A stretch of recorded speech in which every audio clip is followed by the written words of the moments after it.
Vamos a iniciar con fisiología de la nefrona 2. En este caso ya vimos el glomérulo. Nos vamos a enfocar con todo el sistema tubular. Muy bien. Bueno, entonces, ¿qué es lo que vamos a abordar? Primero, ya que todo el sistema tubular hemos comentado que se especializa en la parte de reabsorción y secreción, pues bueno, es muy importante que conozcamos el principio de todo ese transporte que se le denomina transporte epitelial. Créanme que conociendo este tipo de transporte, cómo es que se da, va a ser mucho más fácil que ustedes puedan entender el por qué se reabsorbe el sodio acá, por qué tanto acá el magnesio, que el cloro, etcétera. Muy bien.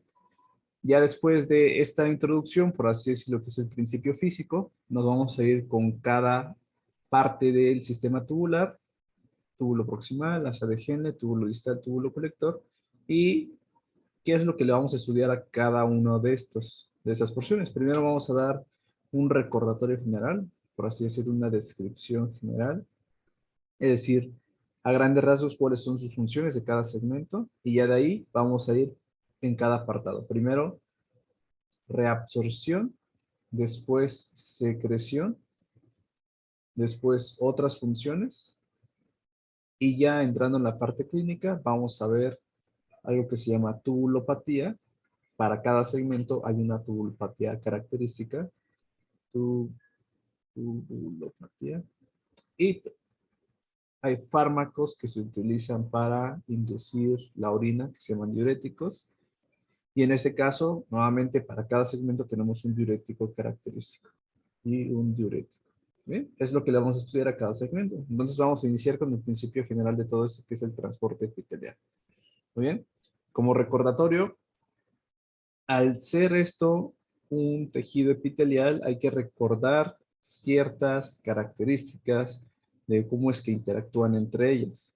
Tenemos ciertas uniones especializadas entre estos tipos de células que nos van a ayudar a otorgar ciertas propiedades. Muy bien.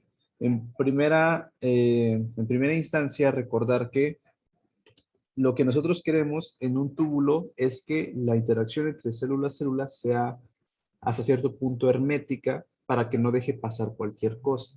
Muy bien. Entonces, bueno, fuera de las interacciones de fuerza que nos pueden dar los desmosomas, las interacciones que nos van a ayudar a regular esta permeabilidad de saber qué puede pasar entre las células son las uniones estrechas. Esas que están acá. Muy bien. Estas nos ayudan a regular, más adelante veremos, algo que se llama transporte paracelular, es decir, a un lado de las células o en este caso entre las células, ¿no? Bien, vean que las células van a estar comunicadas entre sí a través de las gap junctions o uniones comunicantes que igual ya vimos en el corazón y que gracias a esto, pues bueno, pueden funcionar también como que un sinsitio en cada región especializada. Muy bien.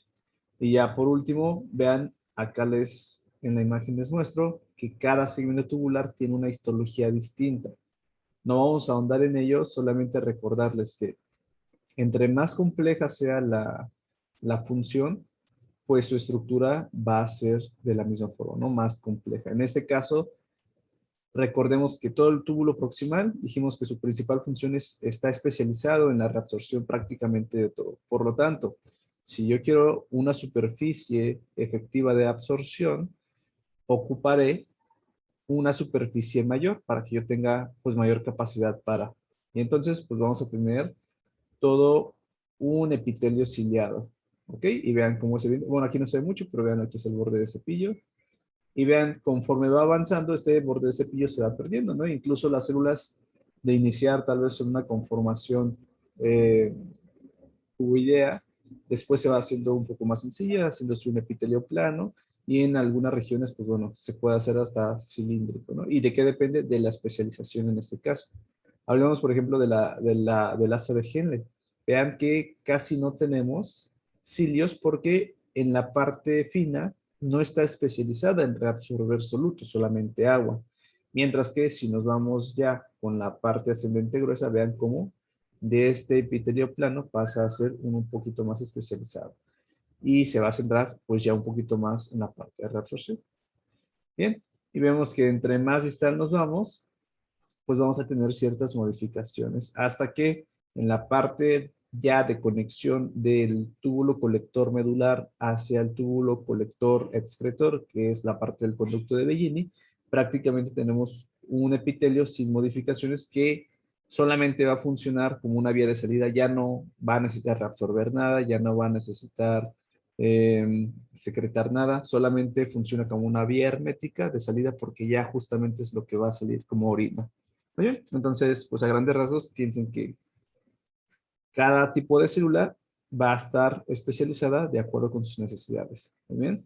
Y por último, también importante recordar más o menos la cantidad de mitocondrias. No vamos a profundizar, pero piensen que las mitocondrias en un tejido, su densidad habla directamente de la relación que tiene con la tasa energética o metabólica. En este caso, ¿por qué quiero demasiadas mitocondrias? Porque para que yo pueda generar un transporte, necesito generar un gradiente. ¿Quién genera los gradientes? La bomba sodio y potasio, ¿no? Entonces, para poderle dar energía a esa bomba sodio y potasio, necesito una alta tasa de mitocondrias, ¿no? Una alta densidad de mitocondrias. Muy bien, entonces, ahora sí, dicho esto, vamos a ver el por qué queremos estudiar justamente estas modificaciones del filtrado. Vamos a ver, aquí nos pone cómo es que inicia o cómo es que llegan, por así decirlo, después del filtrado, muchos solutos. Aquí nos pone, pueden verlos todos. Y vean cómo tenemos acá abajo representativamente cada segmento de la nefrona. Proximal, asa de Henle, distal, colector. Y entonces, vean que tenemos una concentración relativa de ese soluto. Si disminuye, ¿por qué piensan que va a disminuir un soluto? ¿Qué modificación estará haciendo el túbulo? La reabsorción. Se va a reabsorber, ¿no? Y en este caso, si está aumentando, es porque se está secretando. Y vean cómo la parte del túbulo proximal prácticamente reabsorbe todos los aminoácidos, toda la glucosa y todas las proteínas. Vean cómo otros solutos, por ejemplo, van teniendo ciertas modificaciones, como acá el bicarbonato, sí se reabsorbe cierta cantidad, pero va teniendo modificaciones más adelante, ¿no? Veamos qué sucede con otras sustancias. Acá, por ejemplo, túbulo proximal, ¿qué es lo que se secreta? Ah, dice, se secreta para aminohipurato, se secreta la creatinina, que ya hemos comentado que se utiliza para estimar la tasa de filtración, inulina, urea, entre otros. Y vean cuáles casi no sufren modificaciones. Por ejemplo, el sodio, el cloro y el potasio casi no sufren modificaciones porque su reabsorción va uno a uno con el agua. Entonces, si la reabsorción es isotónica, es como si no tuviera eh, pues cambio alguno en esto. Bien, y así pues va teniendo modificaciones entre más vamos avanzando. Muy bien, entonces no olviden esto. Y esto pues gracias a que sucede, a que en cada segmento de la nefrona pues vamos a tener transportes especializados en que nos van a dar esta cierta especificidad en la reabsorción o en la secreción, que es lo que nos interesa de los túbulos. Muy bien, y todo esto bajo qué circunstancias funciona, pues bueno, primero recordar que la reabsorción no es solamente que yo tenga un soluto en la luz y lo pase al intersticio. No, la reabsorción es que pase de la luz, incluso el intersticio, y lo deposite nuevamente a la sangre. Y en este caso, como dijimos que se llaman los vasos que están rodeando todo nuestro sistema tubular. Peritubulares. A los vasos peritubulares, está sencillo, ¿no? Entonces, aquí ya el proceso de reabsorción-secreción tiene que ver con toda la hemodinámica de los vasos peritubulares y algo que no quiero que se les olvide es que toda la maraña de vasos peritubulares van después de la arteriola eferente. ¿Y a qué voy con esto? A que si nosotros tenemos modificación en la hemodinámica del glomérulo, como está antes, pues todas las modificaciones que se den aquí en el glomérulo le van a pegar a la parte peritubular. Entonces, ahorita vamos a ver la relación que existe. Solamente no lo olviden. No es como que tengamos vasos aislados, simplemente es una comunicación de los mismos. ¿Muy bien? La secreción, ¿qué involucra? Pues lo contrario. En este caso no es del intersticio de la luz, es desde la sangre hasta la luz. Y ustedes van a decir, oye, entonces, ¿cómo es que vamos a regir o a regular o a controlar justamente estos procesos, porque una cosa está sencillo, que yo meta cosas aquí a través de la célula epitelial y otra cosa es que ya lo manda hasta la sangre. Entonces vamos a poner dos contextos, hablando desde la reabsorción y ya después la secreción. En la reabsorción, primero, lo que nos interesa a uno es cómo se va a mover el soluto a través de la célula tubular. Ahí está. Desde la luz hacia el intersticio. ¿Quién va a regir ese transporte? Primero recordar también que vamos a tener una membrana apical, que es en este caso, en esta imagen donde tenemos el borde de cepillo.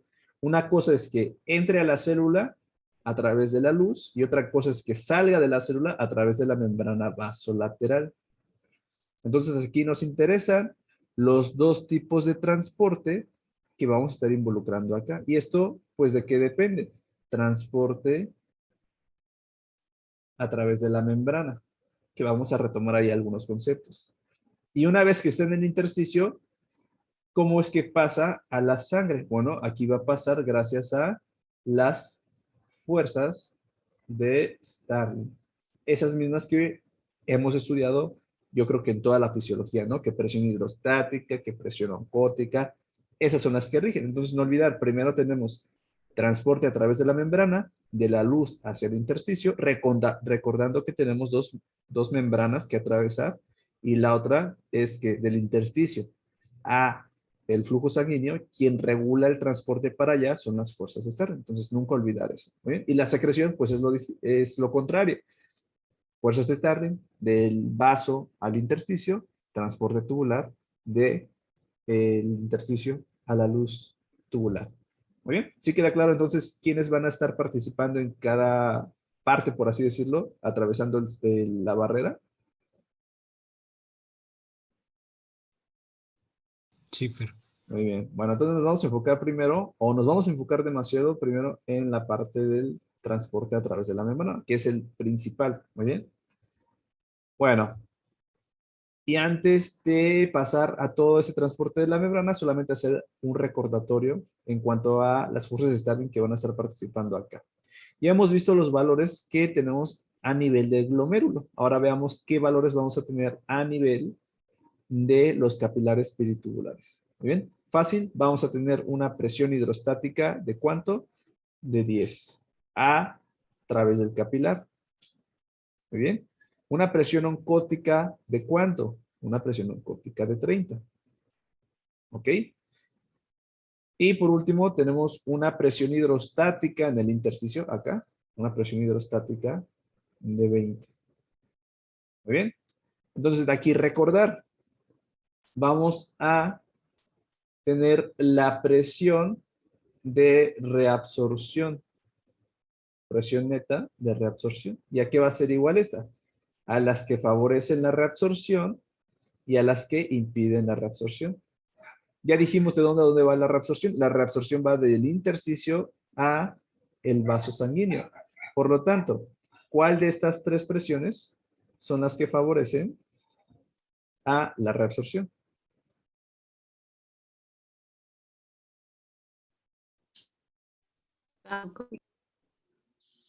Muy bien, la oncótica, la presión oncótica peritubular, así le vamos a poner, oncótica peritubular, presión oncótica peritubular, que ya dijimos que es de 30. Muy bien, ¿y qué otra? La presión. Y la de 20. Muy bien, la presión hidrostática intersticial. ¿Bien? Es de 20. Entonces, vean, tenemos pues 50 de esto, ¿no? ¿Y cuál es la que se opone normalmente? La presión hidrostática capilar, presión hidrostática peritubular. Ahí está, que este es de 10. Paso directo, son 10. Tenemos entonces una presión neta de reabsorción de 40 milímetros de mercurio. Y es por eso que los túbulos a nivel proximal tienden más a reabsorber. Pero ahora imagínense, esto es a nivel proximal.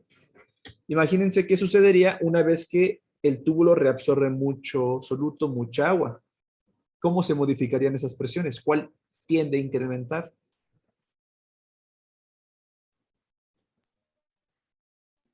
La hidrostática peritubular.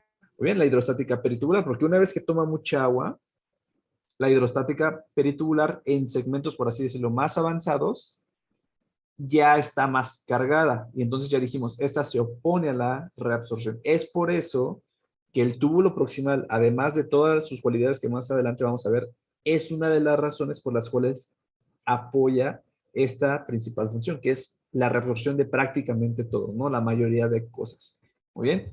Uno, porque la hemodinámica lo favorece, y dos, porque ahorita vamos a ver que tiene un arsenal de transporte a través de la membrana, pues muy extenso. Muy bien, déjenme ver qué tenemos acá. Bueno, aprovechando esta misma diapositiva, voy a borrar esto.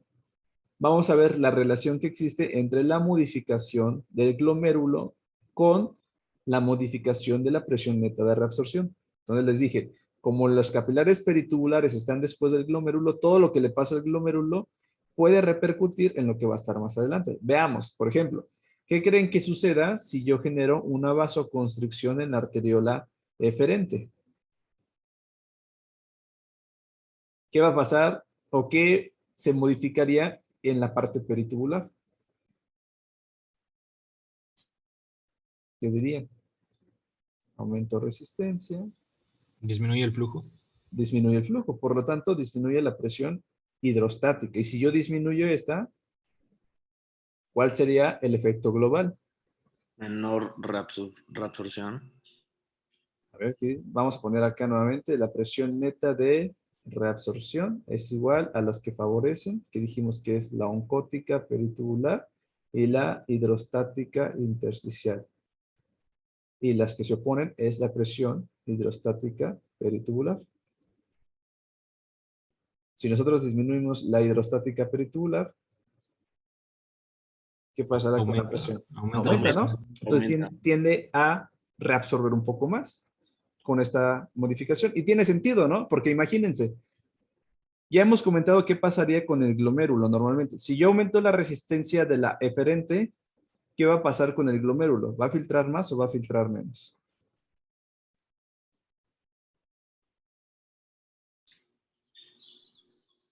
Pero estamos hablando de la arteriola deferente.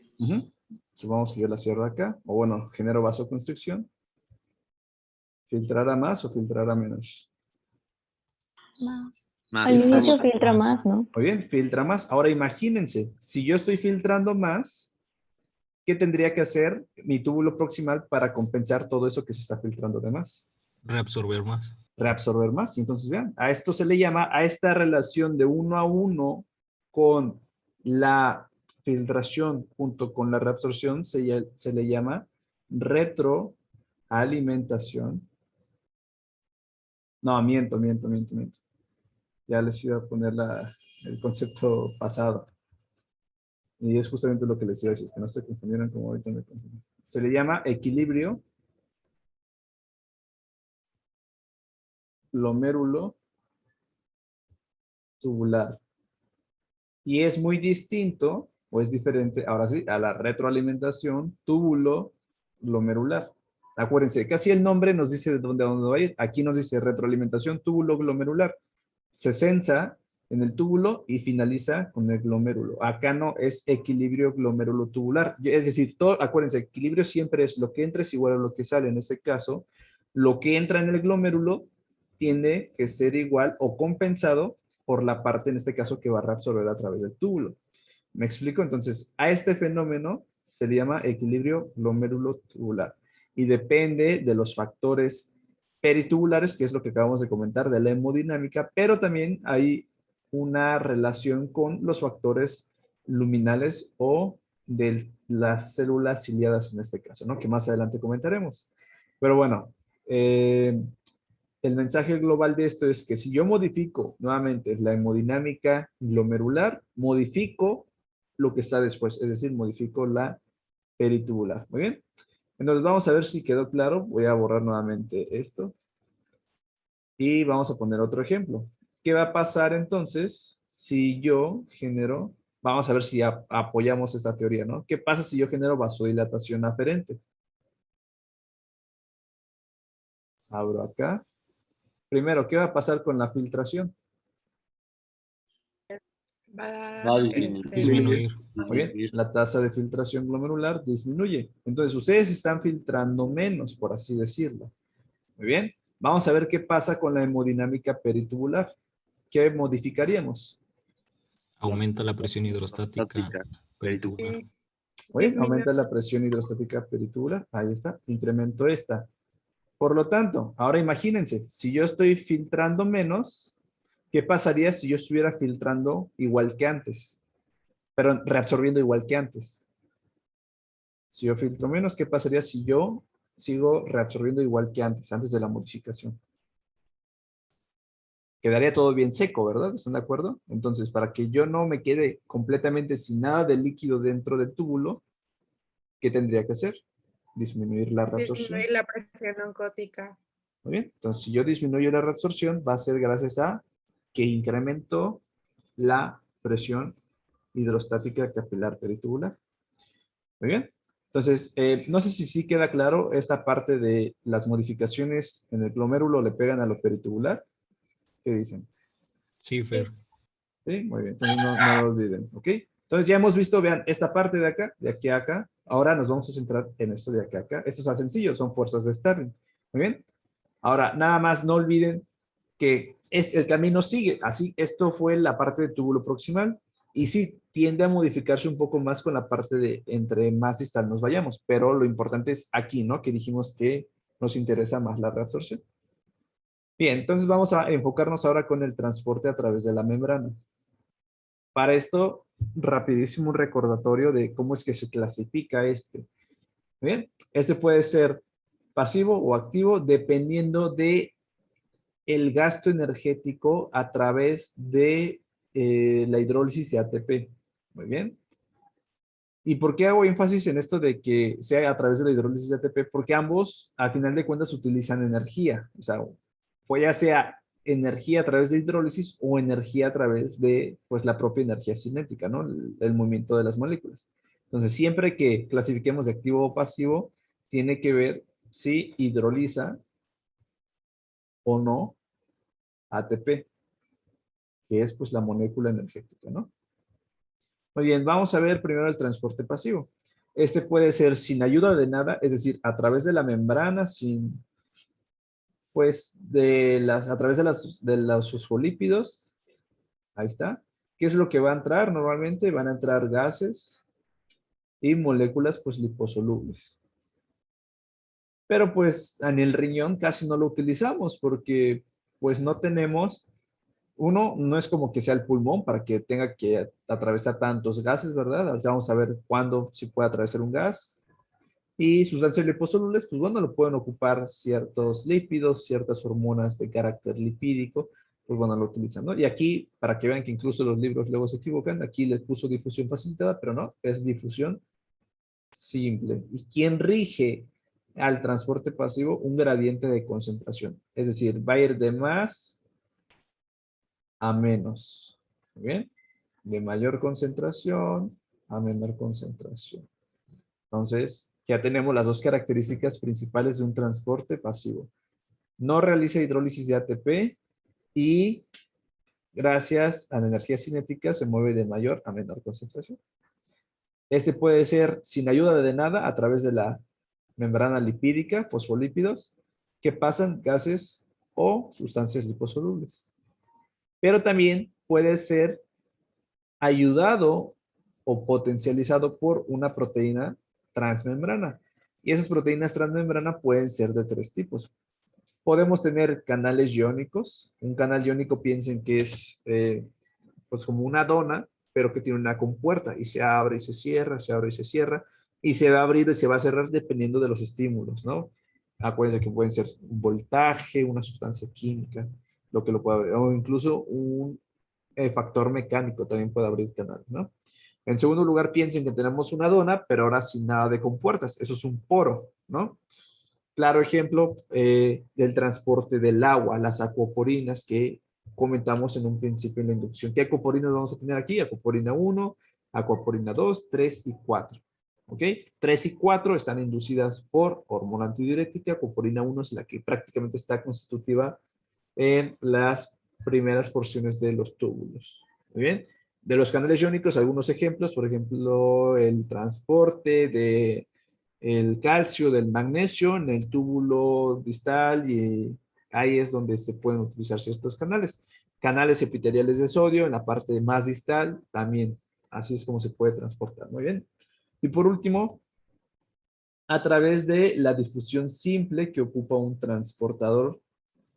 Un transportador, pero ¿de qué tipo? Uniporte.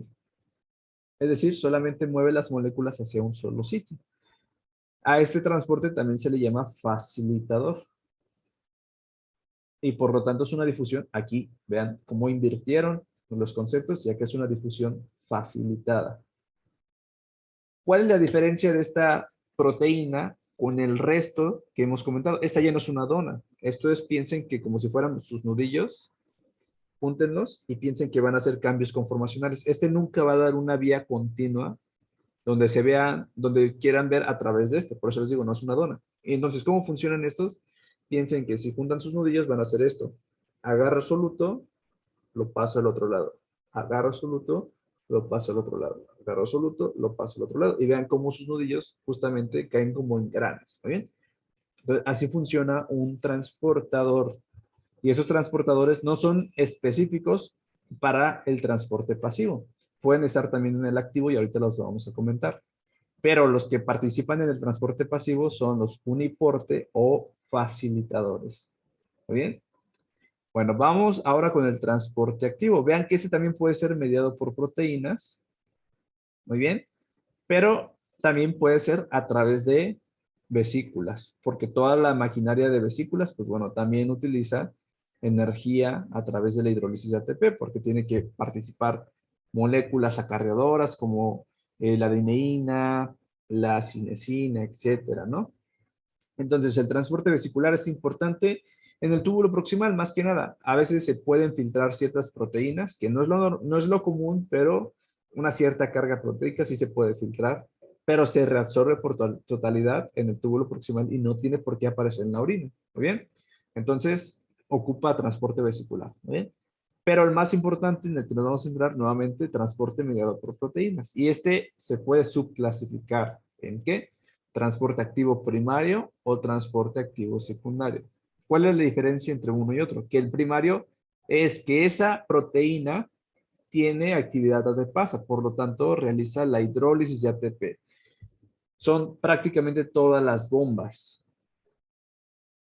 La característica es la bomba sodio y potasio, pero también tenemos bombas de protones, bombas de protón, potasio. Muy bien. La bomba sodio y potasio es la que más nos interesa porque gracias a esta voy a generar los gradientes. Vean, gracias a esta genero los gradientes que comentaba que puede apoyar al transporte pasivo. Pero además, este gradiente que yo voy a generar también para quién le va a servir. Para el transporte activo secundario. Muy bien. Y entonces el transporte activo secundario no realiza hidrólisis directa de ATP, no es ATPasa. Pero ¿por qué sigue siendo activo secundario? Porque, bueno, el ATP que está utilizando esta bomba primaria genera el gradiente y ese gradiente, ¿quién lo va a ocupar? Pues este activo secundario. Y ese gradiente casi siempre va a ir a favor del sodio. ¿Muy bien? Ahora, ¿cómo se llaman a esos transportes activos secundarios? Les vamos a llamar simportadores, que también reciben el nombre de cotransporte o contratransporte, que también se les llaman intercambiadores. En este caso vamos a utilizar esos dos últimos términos, cotransportador e intercambiador. ¿Muy bien? Pero piensen que son sinónimos entre estos dos. Y ahora voy a lo siguiente. Tanto el facilitador que participa en el transporte pasivo como los cotransportadores e intercambiadores, que son activos secundarios, y las bombas, todos ellos son transportadores. La única diferencia es que cada uno tiene una cinética distinta. Muy bien, pero todos esos tres son transportadores y son muy distintos a un canal y a un poro. Muy bien. Entonces, hasta aquí, no sé si tengan alguna duda. ¿Sí se entendió más o menos cómo es la clasificación global y la característica de cada uno? Sí, Fer. ¿Sí? Muy bien, porque si Sí. no entendieron estos, se les va a complicar un poquito más adelante. Muy bien. Bueno, pues vamos a ver entonces las diferencias entre estos. Vean, un poro, ejemplo, la purpurina 1, siempre está abierto. Por lo tanto, pues prácticamente puede dejar pasar cualquier cosa, nada lo regula, siempre va a estar abierto, puede pasar pues muchas moléculas.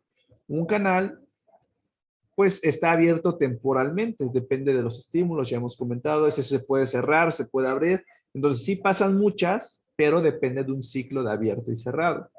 Y por último, un transportador, por ejemplo, los GLUTs, el SGLT, que es un transporte activo secundario, o incluso las bombas, pues nunca están abiertos, lo que les decía, es como juntar sus nudillos, ¿no? Deben que hacer esto, cambios conformacionales para poder, pues, generar el transporte.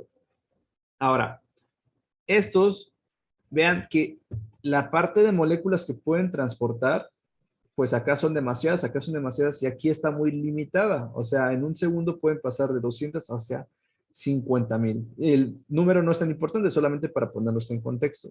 ¿Por qué? Porque en cada ciclo, esto que les ponía, pueden pasar de 1 a 5 moléculas. Ahora imagínense, estar haciendo esto, pues va a ser muy tardado en comparación con que nada más abras una dona y pase todo, ¿no? Directamente.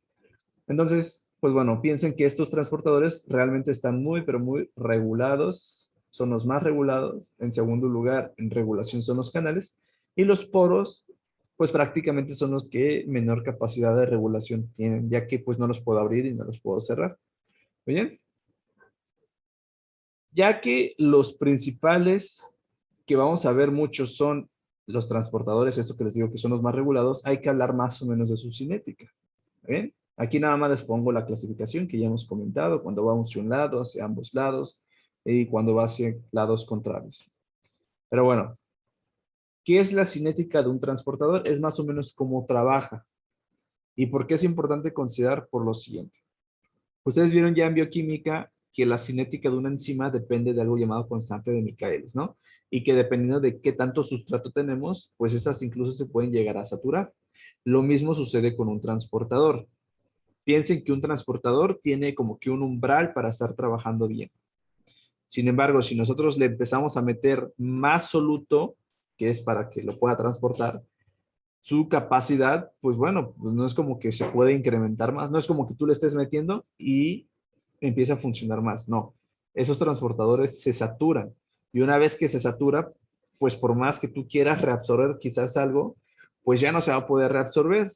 ¿Dónde podemos ver esto? En la parte de la glucosa, ¿no? Por ejemplo, una glucosa muy elevada en sangre, mayor a 200, por ejemplo, hace que se saturen transportadores y que incluso esta glucosa, que se debería de reabsorber al 100%, como vimos en el esquemita, pues pase a la orina y tenemos glucosuria, ¿no? Entonces, pues, muy común en diabéticos. ¿Por qué? Por esta cinética del transportador. ¿Quién más tiene esta cinética? El transporte de aminoácidos, el transporte de ácido úrico, el transporte de proteínas, no, el transporte de fosfatos, el transporte de la creatinina, pues varios, siempre y cuando sean un transportador y específicamente más aquellos que sean transporte activos secundarios, tienen esta cinética de poder saturarse. Muy bien, entonces no olviden eso porque es muy útil ya cuando queramos saber el por qué pues surge una patología, ¿no? En la parte fisiopatológica. Muy bien.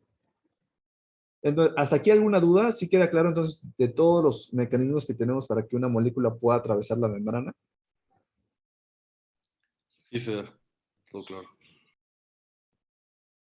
Muy bien. Bueno, pues ya hemos visto cómo es que atraviesa una membrana, pero el transporte transepitelial es no nada más vas a atravesar una membrana, vas a atravesar dos membranas, la luminal y la vasocelular. Muy bien. Entonces vean, la forma de reabsorber o secretar una sustancia, en este caso tomamos la importancia siempre de la reabsorción porque es más evidente, puede ser a través de dos formas. El soluto puede atravesar a través de dos células y aquí dijimos que la unión especializada que nos iba a interesar, ¿cuál dijimos que era? ¿Qué unión intercelular? Las uniones estrechas, ¿no? Sí. Entonces, pues las uniones estrechas son las que nos interesan porque estas nos van a dar qué tan permeable van a ser a través de estas vías, uniones estrechas. Y más o menos recuerdan cuáles son las proteínas involucradas en las uniones estrechas. Así Las como, conexiones. ok, las conexinas son para las uniones comunicantes con la parte de las gap junction, ¿no? Todo eso. Muy bien. Acá tenemos otras proteínas. Son las claudinas y las ocludinas. Muy bien. Entonces, dependiendo de qué tipo de claudinas o ocludinas tengamos, la permeabilidad va a ser distinta, ¿no? Entonces, nada más recordar eso. Son claudinas y ocludinas. Y que esas pueden estar en otras uniones, pero bueno, son como que las que nos dan esta permeabilidad, al menos en este caso del riñón. Bien. Esta vía se llama paracelular. Y la otra vía es la transcelular, es decir, yo debo que atravesar membrana apical o luminal y membrana vasolateral. Debo que atravesar dos membranas. Y en ambos casos, siempre ustedes ustedes siempre van a recordar lo siguiente. Si yo tengo cierta cantidad de iones acá en la luz, cierta cantidad de iones acá dentro de la célula y cierta cantidad de iones acá, pues aquí ya no va a ser tan simple como decir que el potasio tiende a entrar porque adentro está negativo.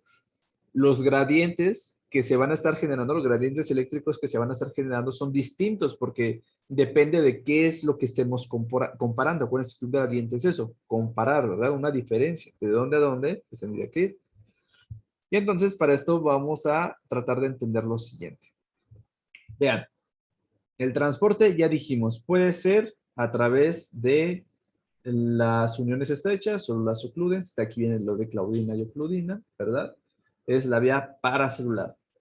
Pero también puede ser gracias a través de la vía transcelular. Y aquí tenemos un transporte, por ejemplo, activo secundario, acá en este caso. Tenemos un transporte, un facilitador, por ejemplo, en esta parte. Y siempre, siempre, siempre, para que puedan funcionar básicamente estos que dijimos, necesitan del transporte activo primario. Y por lo tanto, mi transporte activo primario siempre, siempre lo voy a localizar en la membrana vasocelular. Ahí siempre van a estar las bombas sodio y potasio. ¿Por qué? Porque aquí, vean que después está el intersticio y aquí está el vaso, ¿no? Bueno, ustedes imaginarían que acá está el vaso. El vaso sanguíneo tiene concentración de solutos como el líquido extracelular, sin ningún problema. ¿Qué es lo que va a hacer la bomba sodio y potasio? Va a mantener baja la concentración de sodio aquí dentro de la célula. ¿Ok? Y entonces va a estar sacando el sodio, perdón, para acá hacia la luz del túbulo. Y el potasio, pues bueno, lo contrario, ¿no? La va a mantener hasta cierto punto elevada la concentración acá. Bueno, esa concentración de sodio bajo, ¿quién la va a ocupar? Los transportes activos secundarios que van a estar, pero en la membrana luminal. Y bueno, estos ya dijimos que funcionan gracias al gradiente de sodio que se genera. Entonces, esos ocupan que entre el sodio y ya sea, si son sin portadores, entre otra sustancia como un SGLT, que entra sodio y entra glucosa, o como un intercambiador, que entre un soluto que es sodio nuevamente y que salga, en este caso, otro soluto. Ejemplo, un intercambiador sodio-protón. Entra el sodio y sale un protón.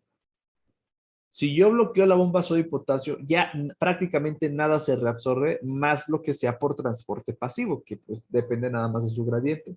Pero vean el impacto o la importancia de tener esta bomba acá. Oye, entonces nunca olviden, siempre, siempre, siempre, lo primero que se les debe que venir a la mente cuando veamos cada segmento es siempre poner primero a la bomba en la membrana vasocelular y de ahí ya pregúntense cómo sería el gradiente que se va a estar generando. ¿Muy bien? Y ya veamos, al gradiente que se va a generar gracias a esta bomba sodio y potasio es que el voltaje dentro de la célula sea negativo. Y si yo comparo, vean, el voltaje de acá con acá, ese es uno, pero si yo lo comparo, el voltaje negativo de acá con la luz es otro. Y yo, nuevamente, si yo comparo el voltaje que está acá en la luz con el que está hasta acá en el intersticio, es otro. Muy bien. Por lo tanto, el voltaje que yo tengo desde la luz hacia el intersticio, que prácticamente atraviesa toda la célula epitelial, se le llama gradiente o voltaje transepitelial. ¿Ok? Y es prácticamente el que me dice hacia dónde voy a estar moviendo yo los solutos. Veamos. Voltaje transepitelial, para este ejemplo, es de menos 20 milivoltios. De acá a acá son menos 20. ¿Y a qué va a ser igual? Aquí, ahí está, menos 20. ¿Y a qué va a ser igual este? Pues a la diferencia que existe entre el a través de la membrana apical y entre el que está a través de la membrana vasocelular. Por ejemplo, tenemos el voltaje vasocelular que es de menos 80, aquí lo pone.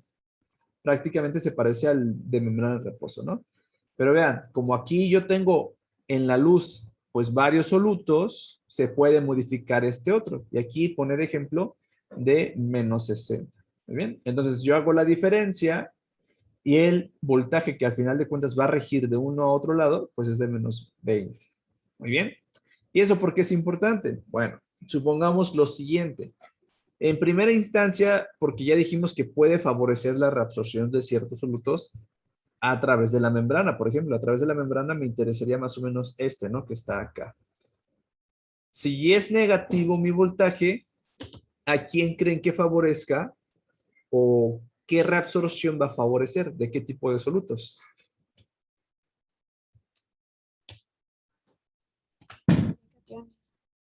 De los cationes, ¿verdad? De los que tienen carga positiva. Esos los tiende a jalar más en comparación con los aniones, que al tener cargas negativas, pues como ambas son iguales, pues se repelan. ¿Muy bien? Bueno, entonces, pues explicado esto, vean que cada segmento tubular va a tener un gradiente transepitelial característico. Por ejemplo, el gradiente transepitelial del túbulo proximal en su porción inicial es de menos 3. Por lo tanto, ¿a qué va a favorecer la reabsorción? Principalmente de sodio y todos los cationes. En la parte proximal inicial, en S1, no se reabsorbe cloro porque no tenemos este gradiente que favorezca. Pero vean que una vez que se reabsorbe prácticamente la mayoría de sodio, ¿qué creen que va a pasar con el nuevo gradiente? ¿Qué dicen? Una vez que se reabsorbe mucho sodio, va a quedar positivo de este lado, ¿verdad? Por lo tanto, en un segmento más distal, gracias a que se reabsorbió mucho sodio, el gradiente ahora va a quedar positivo. Y si ahora es positivo, ¿quién creen que se va a poder reabsorber muy bien acá, en S3? Los aniones. Los aniones. Y es ahí donde se reabsorbe principalmente el cloro. ¿Muy bien? Nada más es como para que lo puedan aterrizar. En el túbulo proximal, en la parte inicial es donde prácticamente se reabsorbe todo, pero principalmente cationes. Y en la parte un poquito más distal, realmente lo que se está reabsorbiendo más es cloro por esta diferencia. ¿Ok? Y vean, así tenemos pues gradientes para cada uno de estos. Este gradiente también es importante porque es el que va a regular la vía paracelular. Si se dan cuenta, la vía paracelular, lo único que estaría rigiendo, por así decirlo, es el gradiente transepitelial, porque no hay transportador acá, no hay transportador acá. Lo único que va a mover cosas es este gradiente. Y adelantándoles, ¿para qué solutos va a ser importante a través de la vía paracelular? Para el calcio y para el magnesio. Si hay un gradiente transepitelial negativo, calcio y magnesio se reabsorben muy bien. Si no hay gradiente transepitelial negativo, estos no se reabsorben. ¿Muy bien? Entonces, mucho ojo con eso. ¿Hasta aquí alguna duda? Más o menos quedó claro esta parte de cómo se va a regir gracias a esta diferencia de carga eléctrica o de voltaje. Sí, Fer. Pero entonces no lo olviden, ¿no? Esto realmente apoya que se pueda reabsorber o no se pueda reabsorber algo. Bien, pues ya dicho todo eso, vamos a iniciar con cada segmento tubular. El día de hoy nada más vamos a ver túbulo proximal y el día de, bueno, dentro de 2 días vamos a ver toda la parte restante de los túbulos. Muy bien. Ahora, alguien que me recuerde qué nos interesa saber sobre cada túbulo. ¿Qué les gustaría conocer?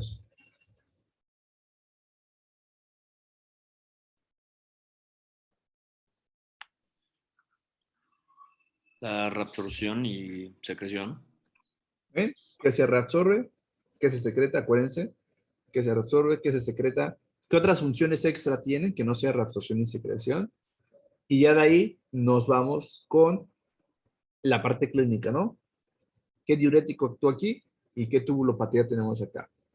Bueno, entonces, siempre que veamos, esas diapositivas están como que organizadas bajo esta secuencia, ¿no? Entonces, es para que no se pierdan y si aún así queda una duda, pues bueno, no regresamos. Bueno, iniciamos con el túbulo proximal. El túbulo proximal, su principal función, así global, es la reabsorción de prácticamente la mayoría de solutos. Y la distribución va a ser más o menos relativa. Por ejemplo, aquí se reabsorbe el 100% de ¿qué? De glucosa. Y son cercanos. Ahorita vamos a ver que a lo mejor son 98, que 95, pero pues para poner en términos generales y darnos una idea.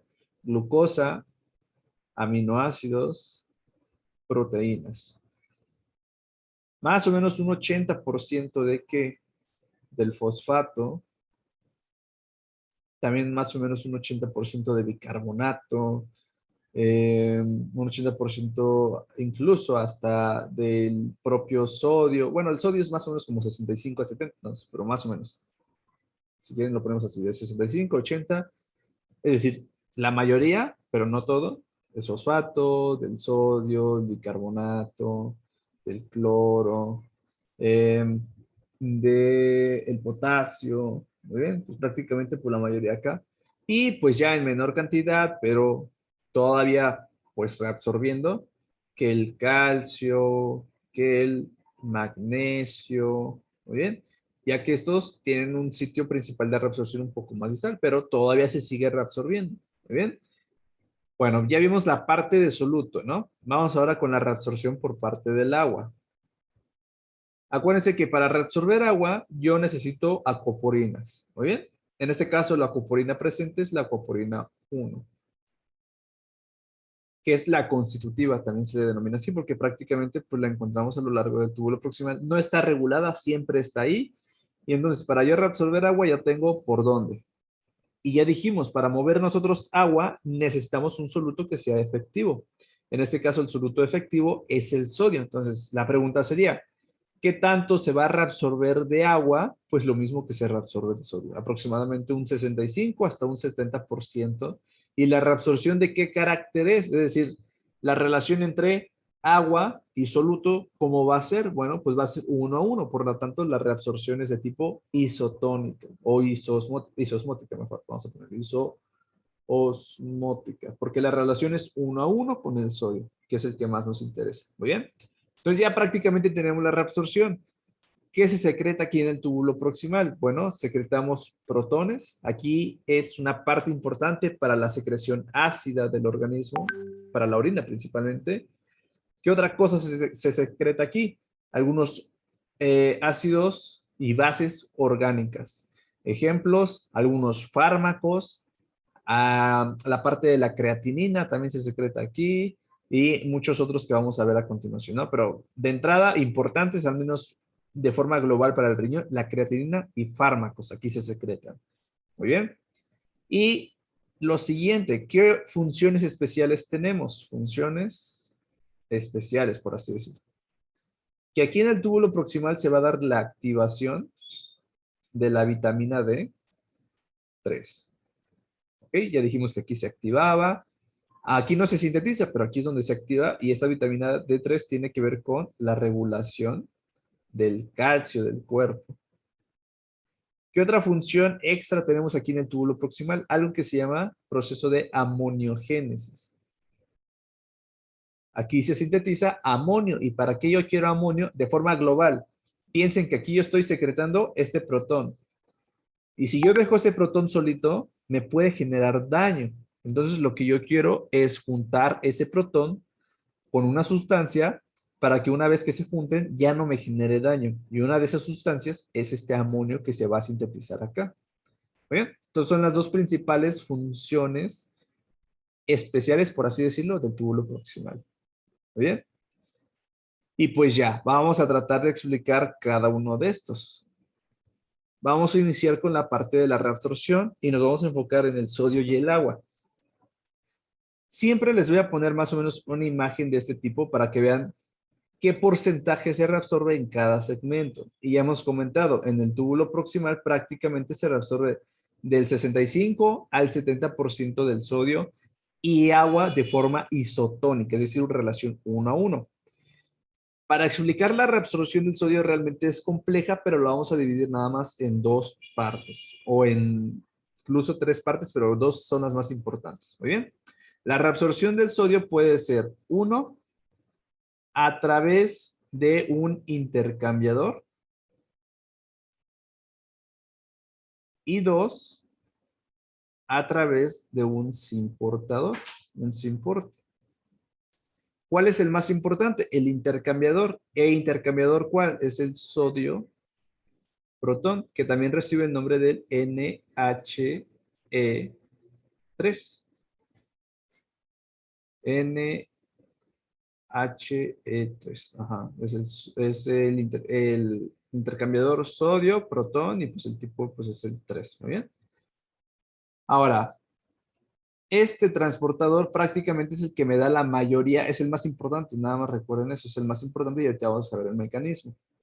Pero también vean que al estar involucrado un protón, ese transportador también es el que me ayuda a la secreción de protones con la carga ácida. Entonces vean que va de la mano. Entonces a lo que voy es que siempre que involucremos un transporte no piensen que va a ir ese soluto solito y mucho menos con el sodio. El sodio es el que siempre va a ir acompañado con algo más.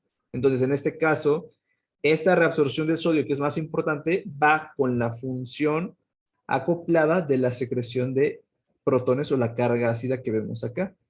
Muy bien. Y la parte del simporte es menor, pero este es importante para la reabsorción de otros solutos. Por ejemplo, tenemos el simporte con glucosa, el simporte con aminoácidos, el simporte con fosfato y así muchos más simportes. Entonces, vamos primero a explicar el intercambiador, que es el más importante, y estos los vamos a ir viendo con su reabsorción correspondiente de cada soluto. Lo vamos a ver cuando veamos glucosa, lo vamos a ver cuando veamos aminoácidos y lo vamos a ver cuando veamos fosfato. Muy bien, entonces borro todo esto y vamos con el primer mecanismo que es el intercambiador sodio-protón y que es el más importante. Muy bien, para esto, ¿qué es lo que nos interesa? Bueno, saber de dónde proviene ese protón que yo voy a sacar, pero ese protón pues no es como que nada más esté así solito, es muy importante conocer de dónde viene. Bien, entonces pues aquí les pongo con esta imagen, a lo mejor no le entienden la secuencia, y para que ustedes puedan interpretar imágenes de transporte epitelial en un libro, siempre partan a través de la idea de la bomba sodio y potasio. Esa bomba sodio y potasio que te está sacando sodio, por lo tanto, la concentración de sodio dentro de la célula es baja. Ese sodio, ¿quién lo ocupa? Ahora sí, el NHE3, que es este que está acá. Vean cómo se reabsorbe el sodio, pero saca un protón. La pregunta ahora es, ¿de dónde viene este protón? Y para esto vamos a esta explicación. Para que yo tenga un protón, puedo conjugarlo o tener el resultado junto con bicarbonato. Ahí está. Si yo junto estos dos, me da lo que se llama ácido carbónico, H2CO3. Ahí está, ese es ácido carbónico. Y para que yo produzca ácido carbónico, basta con la conjunción de agua y la conjunción de dióxido de carbono. Y sigue siendo lo mismo, nada más que pues son productos distintos y sustratos distintos. Entonces vean, si yo junto dióxido de carbono y agua, junto o produzco ácido carbónico. Y el ácido carbónico a su vez se puede disociar en su componente protón, que es el componente ácido, y también en el bicarbonato, que en este caso nos interesa. Vean, ya más o menos sabemos de dónde va a provenir ese protón. Muy bien. Y todo esto está favorecido por enzimas que se llaman anhidrasas carbónicas. Hay distintos tipos y ahorita los vamos a comentar. Son anhidrasas carbónicas. Muy bien. Entonces vamos con lo siguiente. Les voy a poner una hoja en blanco para que más o menos vamos siguiendo la secuencia. Como pongo una hoja en blanco. Opciones de pantalla. Página en blanco. Ahí está. Entonces, esta es nuestra célula. Esta es la luz. Ese es el intersticio. Vamos nosotros a tener lo siguiente. Hay agua ya de por sí en la luz. ¿Están de acuerdo? Porque yo estoy reabsorbiendo agua. Bueno, pues esta agua se puede juntar, por así decirlo. No, bueno, vamos a partir de acá. Para más fácil. Bueno, yo tengo que tenemos aquí en la luz va pasando, ¿qué? pues se puede reabsorber bicarbonato, ¿verdad? Pero también se está excretando la parte que les decía del protón, ¿no? Aquí se reabsorbe el sodio y acá sale el protón, ¿no? Sale el protón. Bueno, pues el protón se puede juntar con el bicarbonato, ¿verdad? Y tenemos entonces ácido carbónico. H2SO3. Ahí está. Bueno, pues ese ácido carbónico, ya dijimos que una anhidrasa carbónica, pues lo puede convertir. En este caso tenemos una anhidrasa carbónica aquí en la membrana de cepillo. Muy bien. Y esa anhidrasa carbónica, ¿qué es lo que nos va a generar? ¿Qué dijimos? Si partimos desde el protón y el bicarbonato, ¿qué nos va a dar?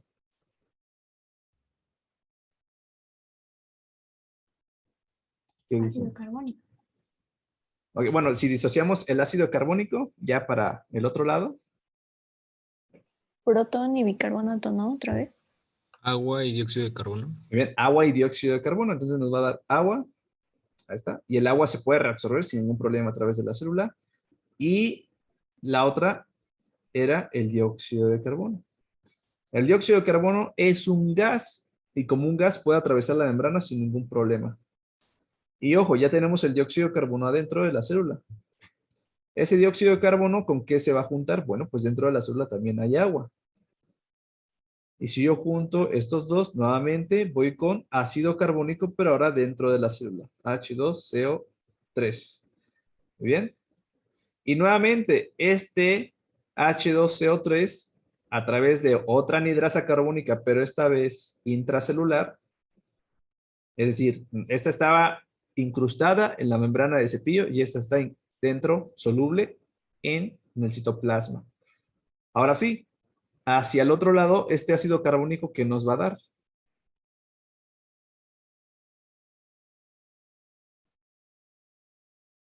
Si partimos del dióxido de carbono y del agua, Un protón y bicarbonato. muy bien, nos va a dar un protón y vean, ya sabemos de dónde sale el protón. Y por otro lado nos da bicarbonato. Y pues así ya se reabsorbe el bicarbonato.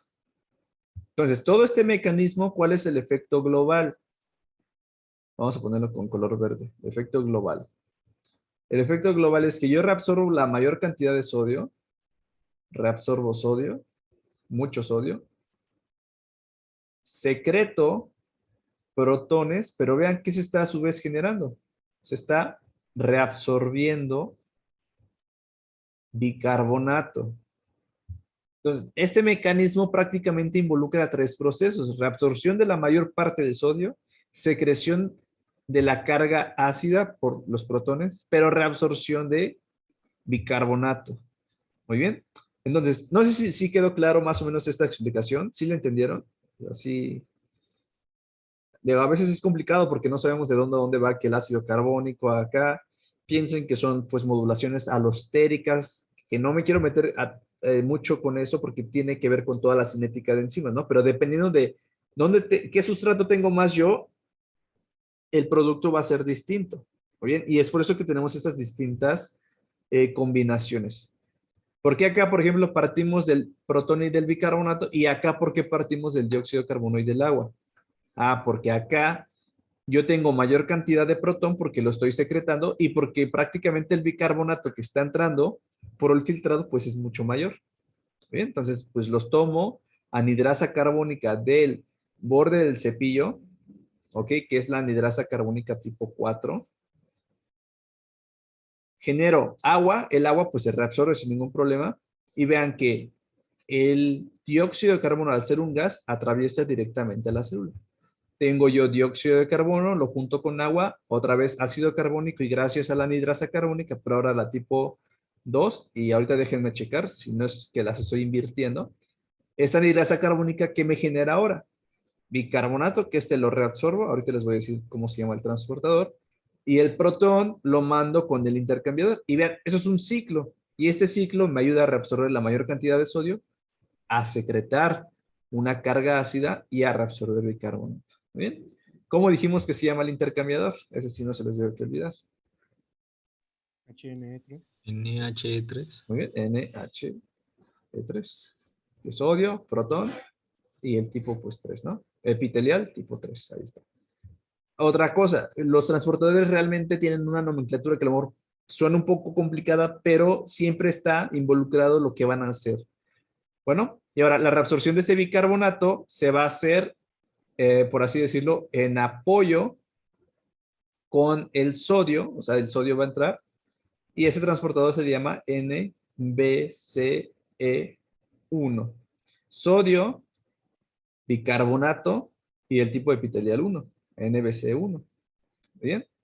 Y este que ocupa, pues mete sodio y saca el bicarbonato y lo reabsorbe. ¿Bien? Y así es como se reabsorbe el bicarbonato con este y con estos dos es como ocupamos el NH3. ¿Hasta aquí quedó alguna duda? ¿Qué dicen? ¿Sí quedó claro la explicación? ¿Quieren que se repita algo? Sí quedó claro, Fer. Solamente en esta parte, ¿cuál es la anhidrasa carbónica que se ocupa aquí? Muy bien, déjenme checar, creo que aquí lo voy a ocupar en la diapositiva porque la verdad es que a veces sí me confunde, pero es la 2 y la 4. Según yo, la 4 es la del borde de cepillo y la 2 es la que tenemos intracelular y si no, ahorita se los corrijo, ¿no? Pero quédense al menos hasta ahorita con la explicación. Ahí se desapareció en blanco. Quédense con que la anhidrasa carbónica del borde de cepillo es la 4 y la intracelular es la 2. ¿Muy bien? Ya si no, nada más se los invierto, se los recuerdo, ¿vale? Ahora, ¿por qué es importante eso de la anhidrasa carbónica? Porque tenemos un diurético que justamente son los inhibidores de la anhidrasa carbónica. Entonces, ¿a qué se traduce de forma global eso? Que si yo inhibo esta enzima, ¿qué creen que va a pasar? Pues Ya no inhibe genero mi la, sustrato, ¿verdad? Entonces, ¿qué se estaría inhibiendo? ¿Qué dicen? sería la reabsorción de sodio. Bueno, la reabsorción de sodio, ¿verdad? Pero ¿por qué iba a hacer eso? Ya dijimos nuevamente, si yo junto el protón acá afuera, junto con el bicarbonato, esto me da ácido carbónico, y el ácido carbónico, ya dijimos, tenemos al agua y tenemos al dióxido de carbono. Entonces, esto es catalizado por la anhidrasa carbónica, ¿verdad? Por un lado, entonces si yo bloqueo la anhidrasa carbónica, no voy a tener dióxido de carbono y esta agua. Y si no hay dióxido de carbono, pues no hay cómo entre este. Y si no entra este dióxido de carbono, ¿qué va a pasar?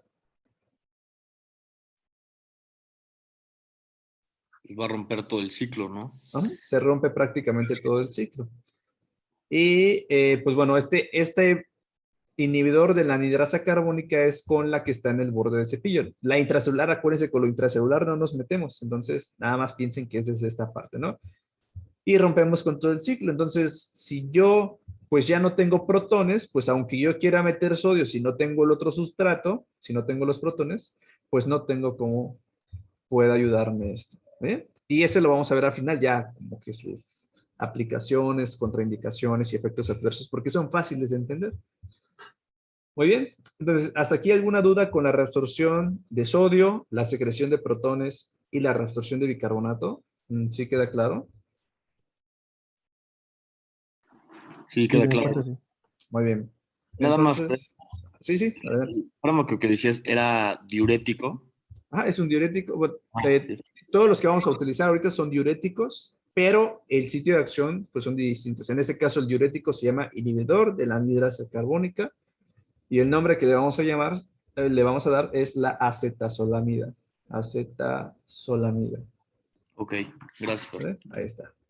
Muy bien, bueno, pues ya dijimos qué sucede con la reabsorción de sodio, agua y pues la secreción de protones. Vamos ahora con la reabsorción de cloro. ¿Qué es lo que recuerdan en cuanto a la reabsorción del cloro? ¿Qué es lo que dijimos?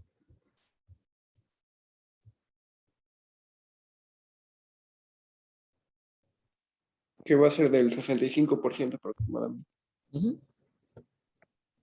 Igual, piensen que cloro, sodio y agua casi siempre van a ir de la mano.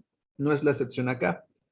Pero la única situación es que el cloro no se reabsorbe en la parte proximal que dijimos acá. Esto, por ejemplo, es en S1, la parte más próxima. El túbulo contorneado proximal se divide en S1 a S3 y es de lo más proximal todavía a lo más distal del mismo túbulo. En este caso, acá no se reabsorbía cloro porque dijimos que el gradiente transepitelial, vean, es negativo. Entonces, el cloro normalmente tiende a repelarse en esta porción. Pero una vez que se reabsorbe tanto sodio, dijimos que el gradiente se iba a modificar. Por lo tanto, ¿dónde se reabsorbe principalmente el cloro? En S3. En S3 donde mi gradiente transepitelial ya se hizo positivo. Bien, vean acá, ya se hizo positivo. ¿Se puede reabsorber una cierta porción en S1? Sí, por arrastre de solvente.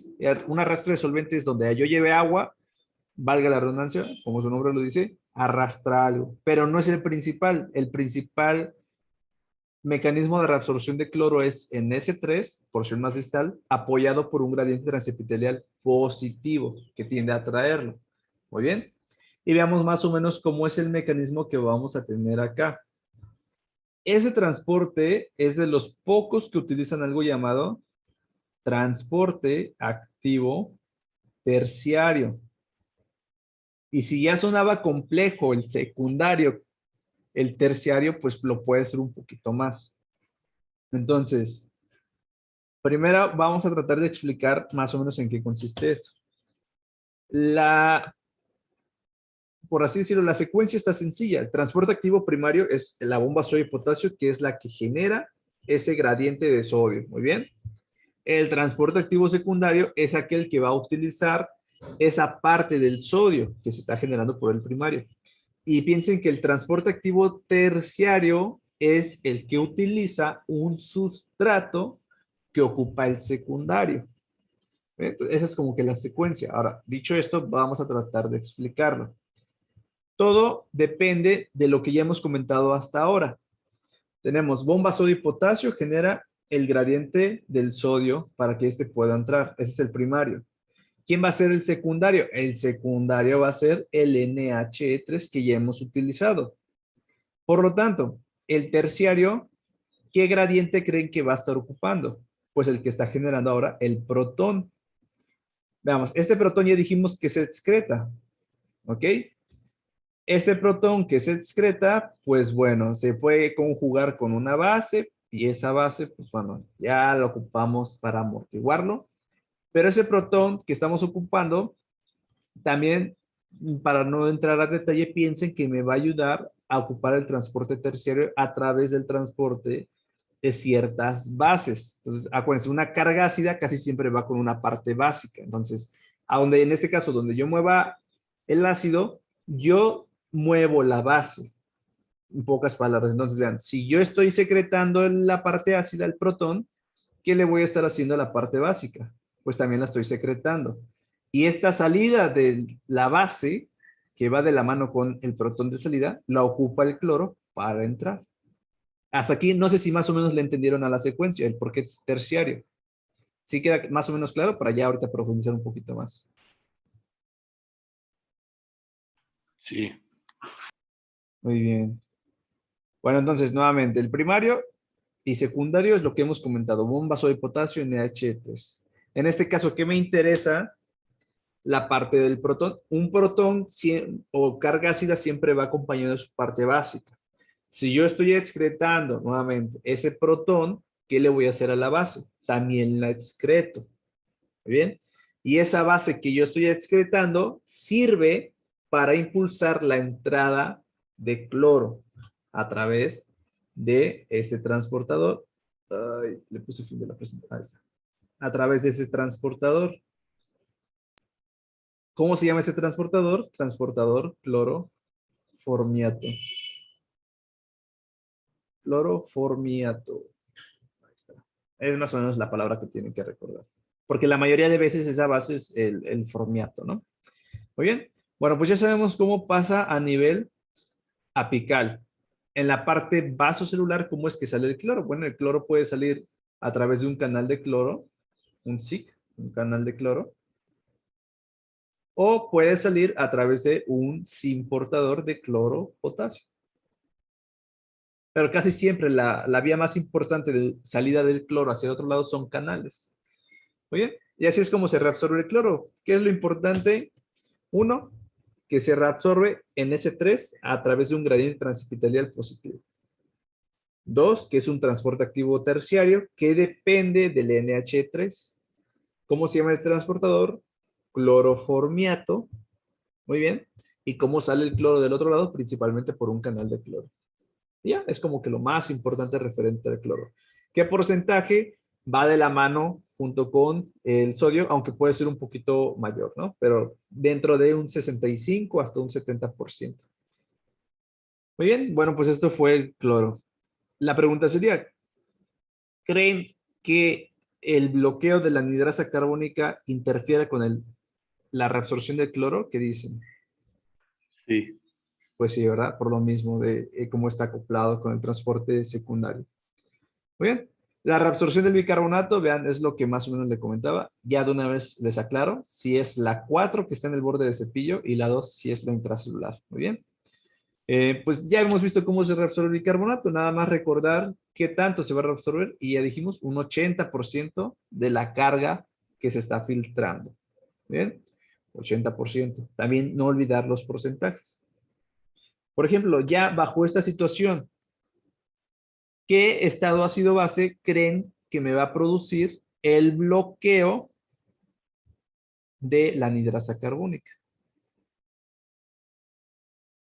Una acidosis metabólica. Una acidosis metabólica. Ahora, si yo bloqueo la anhidrasa carbónica, acá está, paz, ya no hay reabsorción de bicarbonato. Y si yo no reabsorbo bicarbonato, hay una acidosis metabólica, ¿no? Nada más para que vean que prácticamente todo está relacionado. Y ya con esto más o menos se dan o pensarían en los efectos adversos de esos fármacos, ¿no? Muy bien, vamos con el potasio. El potasio en el túbulo proximal se reabsorbe también en un 80% al igual que el bicarbonato.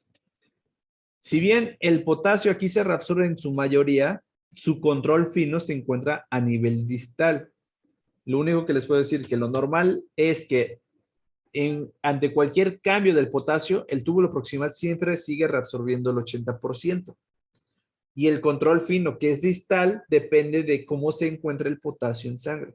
Si yo tengo potasio bajo, la parte distal reabsorbe más potasio.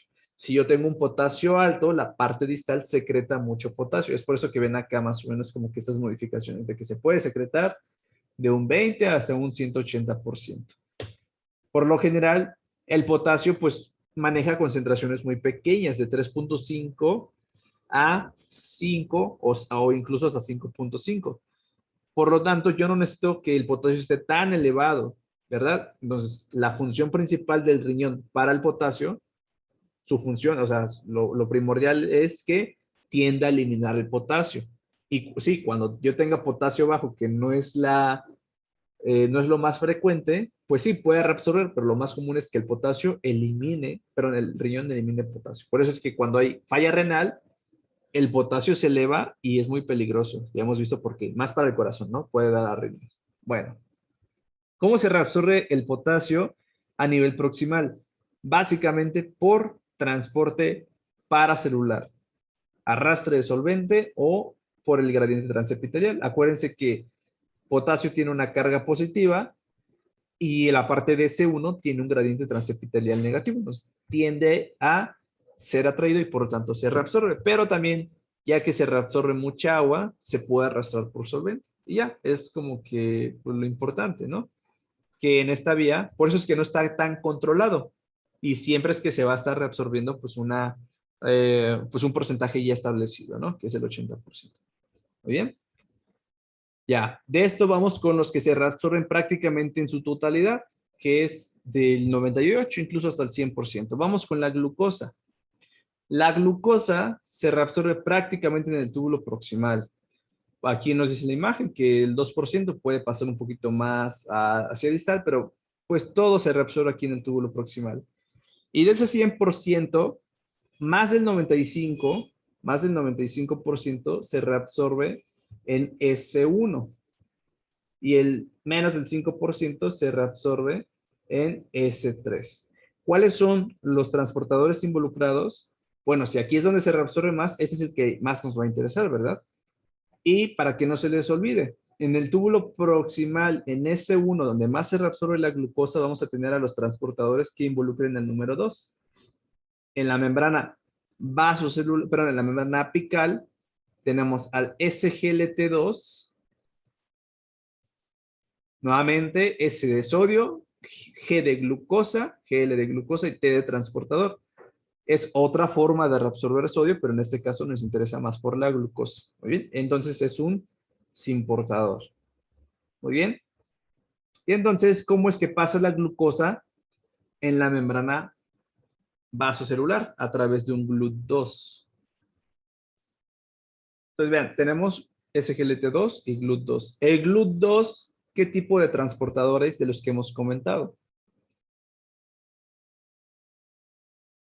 ¿Será un intercambiador, un facilitador o un cotransportador? Facilitador. Es un facilitador. Nada más, bueno, nada más transporta una sola sustancia. Ese ya no va acoplado a sodio, va a pura glucosa solita. ¿Muy bien?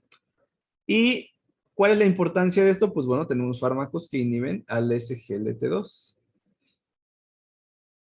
Muy bien. Son fármacos relativamente nuevos que se utilizan, pues, hay varias aplicaciones que incluso todavía se siguen estudiando, pero lo más importante es que nos puede ayudar hasta cierto punto el control de diabetes, pero también de hipertensión. Porque si yo bloqueo ¿qué es lo que sucede? Pues la glucosa, pues ya no la voy a estar reabsorbiendo en su principal sitio de reabsorción, ¿verdad? Entonces, si el paciente diabético tiene la glucosa elevada, si yo le bloqueo pues ya no hay cómo va a reabsorber más esa glucosa que normalmente se reabsorbe del 100%, ¿me doy a entender? ¿Y cuál es su otra implicación? Que si yo no reabsorbo la glucosa acá y yo no reabsorbo sodio acá, queda la glucosa en la luz y el sodio acá. ¿Y qué característica tienen estos solutos?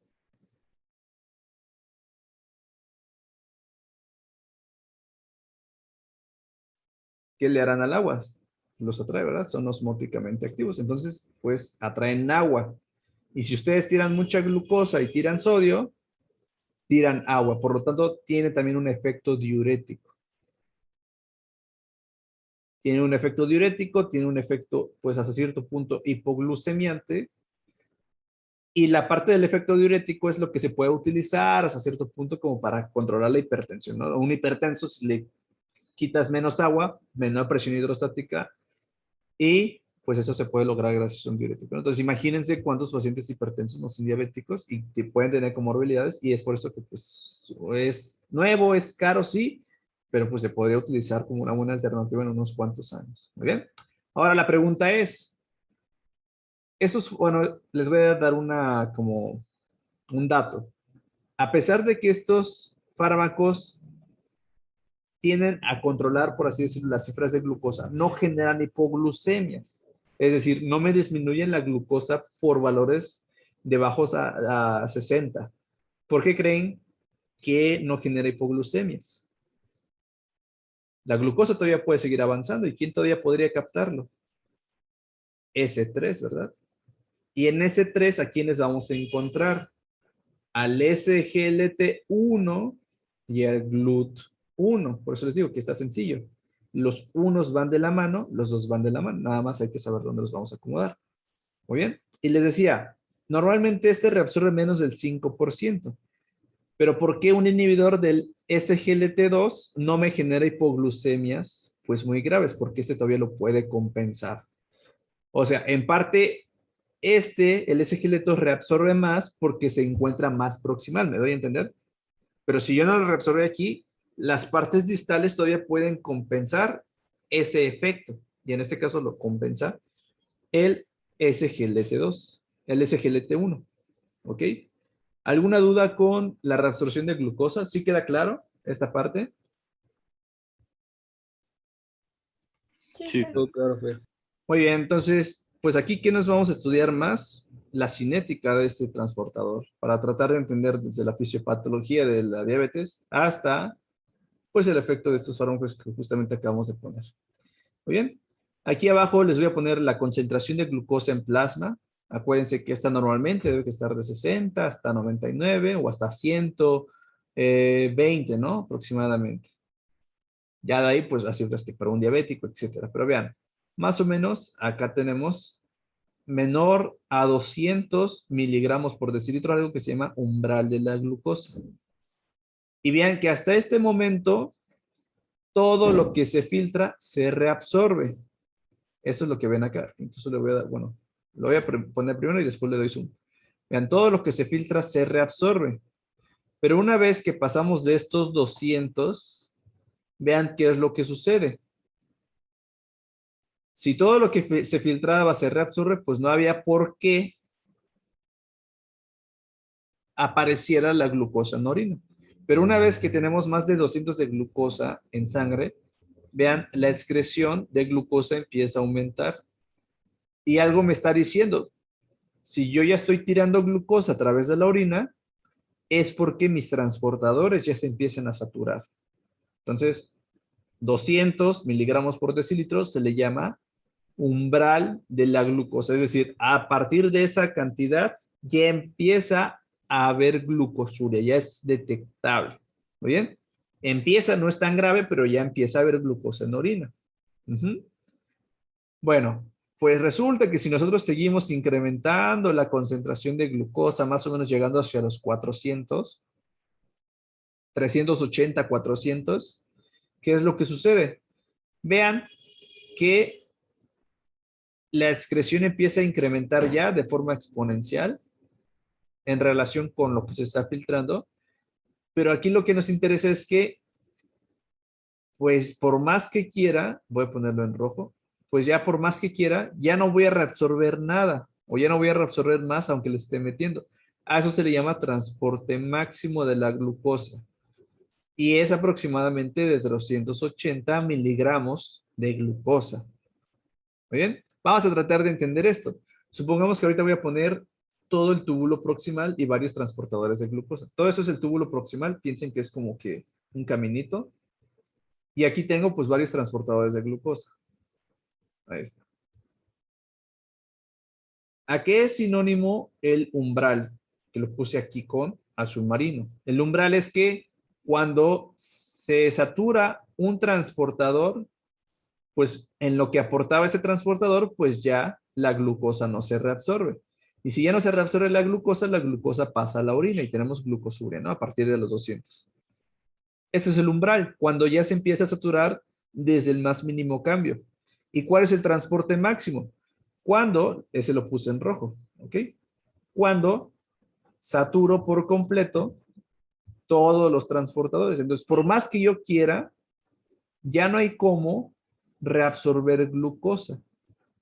Y toda la glucosa, pues va a pasar a la orina y entonces la glucosuria, pues va a ser más y cada vez más, pues evidente.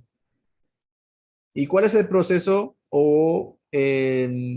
perdón, cuál es la importancia de esto? Pues que si la glucosa es osmóticamente efectiva, pues va a arrastrar agua.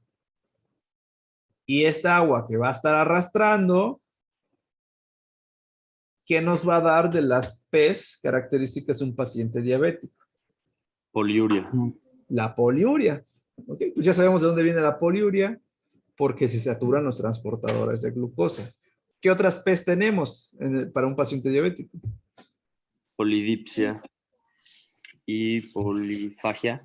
Muy bien. Y pérdida de peso, muy bien. Son como que las 4 P's. Entonces vamos a ver de dónde viene la polidipsia. Pues imagínense, si yo estoy eliminando un buen de agua porque está siendo arrastrada, ¿qué creen que pase con el agua dentro de mis compartimentos? Disminuye, ¿verdad? Sí.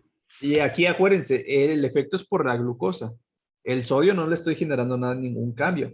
Entonces, ¿qué es lo que va a pasar en la relación de agua-sodio dentro del plasma o de mis compartimentos? El sodio aumenta y el agua baja. Ok, bueno, sí, pero no. Vamos a tratar de explicar eso.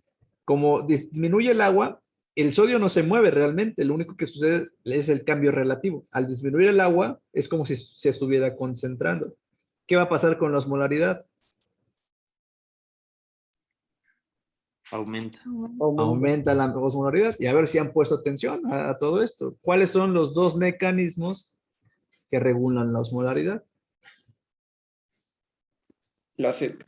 El mecanismo de la sed y la hormona antidiurética. Y ya dijimos, otra P que tiene el paciente diabético es la polidipsia, ¿no? Tiene, pues, harta sed, ¿no? Por así decirlo.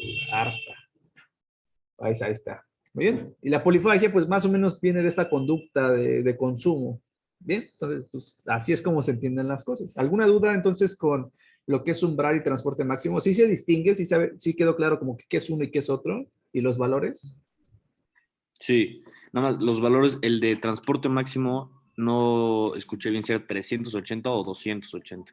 380 a 400 y el umbral es de 180 a 200, dependiendo de la bibliografía. Por ejemplo, si toman 180, 380. Si toman 200 a 400, casi es como que el doble, ¿no? Y les Ok. pongo estos como que valores porque el Guyton nos pone unos y el Boron nos pone, por ejemplo, Boron nos pone 200 y 400. Guyton nos pone 180 y 380, ¿no? Pero pues van de la mano, ¿no? El chiste es que sepamos a qué hace referencia cada uno de estos. ¿Muy bien? Bueno, entonces pues ya quedó la glucosa lista. Otra cosa que también se reabsorbe al 100% son los aminoácidos. Aminoácidos pues tenemos varios tipos, ¿no? Que si son ácidos, que si son, bueno, primero que si son polares, que si no son polares, y de ahí que si son ácidos, que son básicos, etcétera, ¿no? Bueno, no vamos a entrar a detalle porque pues para cada tipo de aminoácido existe un transporte específico. Solamente les voy a mencionar lo siguiente. El transporte de aminoácidos puede estar acoplado a sodio, pero también puede estar acoplado a protones. ¿Ok? Entonces, pues nada más eso. Puede estar acoplado a uno de estos dos. Y si se dan cuenta, pues realmente pues, son muchos transportadores que no tiene chiste pues incluirlos o al menos pues aprenderlos, ¿no? Es impráctico. Solamente recuerden que prácticamente toda la carga de aminoácidos se reabsorbe aquí en acople con sodio y protones. Bien, y ya. Muy bien. Y así como también se reabsorben aminoácidos, se reabsorben péptidos y proteínas. Un péptido piensen que son un conjunto de aminoácidos sin llegar a ser una proteína, ¿no? Y una proteína es un poquito más grande. Vamos con la parte de proteínas. Nuevamente, el proximal reabsorbe el 100%, la totalidad de proteínas que se pueden llegar a filtrar. Si bien hemos dicho que las proteínas normalmente no deberían de pasar, pues a veces se nos pasan y eso no significa que esté mal. El problema es cuando hay proteínas en orina, es decir, donde yo, como transporte proximal, ya no me da para poder reabsorber lo que normalmente podría filtrarse. ¿Ok? Y ahora, como ya no puedo reabsorber porque me saturo, pues ya tengo proteinuria. Es evidente, por ejemplo, en lo que hemos comentado, ¿no? Síndrome nefrótico y pues el síndrome nefrítico, aunque no es lo principal. Muy bien. ¿Y las proteínas cómo se reabsorben? A través de endocitosis mediada, ¿no? ¿Qué proteínas se reabsorben por endocitosis? La albúmina, la que pueda pasar, y algunas otras hormonas que también se filtran, ¿no? Como la insulina, hormona paratiroidea y todas prácticamente las hormonas peptídicas, todas las liberadoras de hipófisis también. Muy bien. Una vez que tenemos la endocitosis, la parte del endosoma se va con el lisosoma, tenemos la proteólisis y pues ya la parte de aminoácidos, no piensen que la proteína va a pasar como proteína del otro lado. Se degrada todo y solamente se reabsorben los aminoácidos. ¿Cómo se reabsorben aminoácidos? Con lo mismo de acá que hemos comentado. ¿Qué sucede con los péptidos? Bueno, pues al no ser ni proteínas, pues no se reabsorben como endocitosis, pero pues por ahí surge algo característico, pues que estos péptidos van a ser escindidos, por así decirlo, por una enzima en el borde del cepillo, y esa enzima, piensen que es como el tracto gastrointestinal. Si yo tengo un péptido, pues esa enzima lo corta para que ahora yo lo pueda reabsorber en su forma, pues más basal, que son los aminoácidos, ¿no? Entonces, esta enzima corta a los péptidos, genera aminoácidos y los aminoácidos nuevamente se reabsorben por acople con sodio o acople con protones. Esta es una, pero también yo puedo reabsorber péptidos cortos a través de un transportador, con los famosos transportadores que se llaman PEPs. PEP de transportador de péptidos. Y ya, está sencillo. Muy bien. Una vez que este péptido se reabsorbió, nuevamente no saco yo péptidos así hacia el otro lado. Lo debo que degradar porque tanto las proteínas y en menor medida con los péptidos, si yo los pasara así, ¿qué estaría modificando en la hemodinámica peritubular? la presión oncótica, ¿verdad? Y yo no quiero que modifique la hemodinámica peritubular. ¿Muy bien? Entonces, pues así es como se reabsorben aminoácidos, así es como se reabsorben proteínas y así es como se reabsorben péptidos. ¿Alguna duda hasta aquí con estos tres? ¿Sí quedó?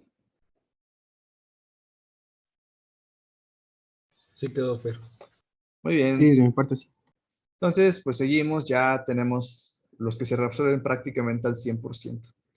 Y ahora vamos con los minerales, calcio y magnesio. El calcio y el magnesio aquí comparten un transporte muy parecido. Lo único que varía es el porcentaje de qué tanto. Veamos, el calcio, ¿cuándo se reabsorbe en el proximal? Un 65%. Se reabsorbe la mayoría en comparación con el resto de túbulos, pero no es su principal sitio de regulación. ¿Recuerdan dónde dijimos que era el control fino de minerales?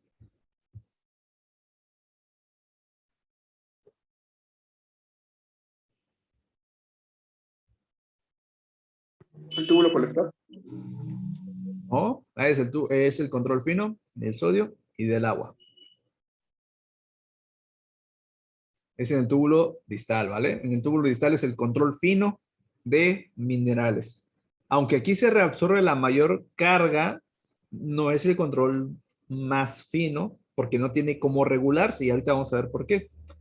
Bueno, pues en el túbulo proximal 65% del calcio se reabsorbe uno por arrastre de solvente, que ya dijimos que el agua que se está metiendo pues, se lo lleve, pero también se reabsorbe gracias al gradiente transepitelial, que ya dijimos que es negativo y por lo tanto tiende a atraer al calcio que es positivo. ¿Ya?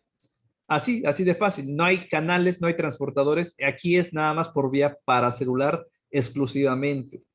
No es un transporte regulado y es por eso que aquí pues, es una reabsorción prácticamente constitutiva. Lo mismo sucede con el magnesio, pero el magnesio, ¿qué es lo que cambia? Que en el túbulo proximal solamente se reabsorbe un 15%. Entonces, aquí ni es el principal sitio de reabsorción, ni es el principal sitio de regulación. Muy bien. ¿Cómo se reabsorbe el magnesio? Misma situación que con el calcio. Uno, por arrastre de solvente y dos, apoyado por el gradiente transepitelial, que es negativo y como magnesio es positivo, pues lo tiende a jalar. ¿Muy bien? ¿Alguna duda con estos dos? Creo que está sencillo, ¿no? ¿Ya lo notaron? De mi parte no hay duda. Gracias. Bien. Muy bien. Pues ya, vámonos con el fosfato. Y este sí, aquí sí se reabsorbe la mayor cantidad de fosfato. El 80 hasta el 95% del fosfato se reabsorbe aquí. Y nuevamente, transporte está acoplado con el sodio. Tenemos entonces a los famosos NAPIs.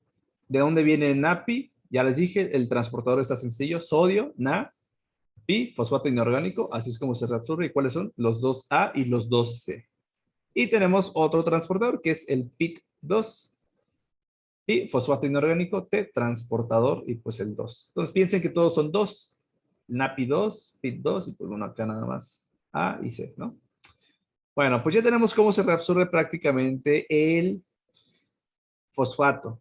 ¿Cómo sale el fosfato del otro lado? ¿Quién sabe? Se dice que hay un facilitador de fosfato, pero lo importante es que recuerden que son estos. Muy bien. Ahora, el fosfato debe que ser reabsorbido, por así decirlo, pero su reabsorción aquí está muy regulada, es su principal sitio de regulación del fosfato. Muy bien. Y entonces, vamos a ver que a estos NAPIs son inhibidos por una enzima que se llama hormona paratiroidea. Esto no lo olviden, la hormona paratiroidea y otro factor que se llama factor de crecimiento de fibroblastos 23, el FGF 23, inhiben a este NAPI, por lo tanto, inhiben la reabsorción de fosfato. Si yo no reabsorbo fosfato, el fosfato tiende a formar cristales y entonces mucho ojo o mucho cuidado con los cálculos de fosfato que se podrían generar, así como los de calcio, pero bueno, pues van de la mano. ¿Muy bien? Bueno, pues nada más recuerden eso. Ahorita vamos a ver la regulación por parte de la hormona paratiroidea y demás. Vean, situaciones que incrementan la reabsorción. Tenemos a la vitamina D, Tenemos a la insulina, la alcalosis, que es importante. Muy bien. Y la hipocalcemia. No hay que aprenderse todos, nada más los más importantes. Los que inhiben la reabsorción de fosfato, y aquí eso sí, sí o sí, se los van a tener que aprender en algún momento. La hormona paratiroidea, que es lo que vamos a comentar. La acidosis, la hipercalcemia y las fosfatoninas que acabamos de comentar, factor de crecimiento de fibroblastos 23 y otros más que existen. Muy bien. Y vean, si yo uso la acetazolamida, que es el diurético, el fosfato no se reabsorbe. Y a lo mejor y no le encuentran relación directa, pero esto va junto con la parte de ácido base. La parte del fosfato, la parte del calcio también tienen que ver mucho con la parte de ácido base y es por eso que les puse aquí nada más como recordatorio. Después le vamos a encontrar la relación, pero tengan eso apunte, que la acidosis disminuye la reabsorción, mientras que la alcalosis favorece la reabsorción. Muy bien. Bueno, de aquí nos pasamos con la reabsorción del ácido úrico. Realmente el ácido úrico es una parte compleja porque en parte se reabsorbe aquí, pero en parte también se secreta. Vean, el 100% se reabsorbe en la parte de S1, pero en la parte de S3 se secreta el 50%. O sea, reabsorbo la mitad, secreto la mitad y después nuevamente reabsorbo el 40% en la parte de S3. Entonces, pues, está raro, ¿no? Lo único que vamos a comentar es que la reabsorción de ácido úrico se da por el transportador OAT4, a este también el 10, pero ese es el importante y ahorita les voy a decir por qué. En la parte de la membrana vasocelular, perdón, apical, y en la vasocelular tenemos al URAT1, ¿muy bien? Esto hace que se reabsorba el ácido úrico. Pues hay fármacos que actúan acá que bloquean al OAT4 y esos fármacos se le llaman uricosúricos, es decir, que hacen que no se reabsorba ácido úrico y por lo tanto este aparezca en la orina. Úrico-súrico, ¿no? El que va a aparecer en la orina. ¿A quiénes tenemos aquí? Al Probenecid, que es como que el prototipo, el Probenecid. AINES también bloquean ese transportador. AINES, principalmente la indometacina. El Probenecid. Y realmente hay muchos otros fármacos. Cuando ustedes quisieran usar, por ejemplo, estos fármacos que son los uricosúricos, cuando tenemos elevación de ácido úrico, ¿en qué patologías? La gota. En la gota, pues lo que queremos hacer es que disminuyan esos niveles. Entonces, además de que se pueden usar fármacos que faciliten la resorción de los cristales y demás, hay que darle un uricosúrico para que, pues, disminuya la concentración de este mismo mineral. Muy bien. Y también hay fármacos que favorecen la secreción. O sea, una cosa es que yo no reabsorba y otra cosa es que favorezca la secreción. Los uricosúricos básicamente participan en ambos procesos, pero dependiendo del fármaco, ¿no? O sea, por ejemplo, estos que les acabo de poner acá bloquean ese transportador, pero hay otros que pueden favorecer acá la excreción. Muy bien, pero ya nada más quédense con eso. ¿Con qué porcentajes tenemos? Piensen que es algo complejo, que se reabsorbe el 100% gracias a ese transportador.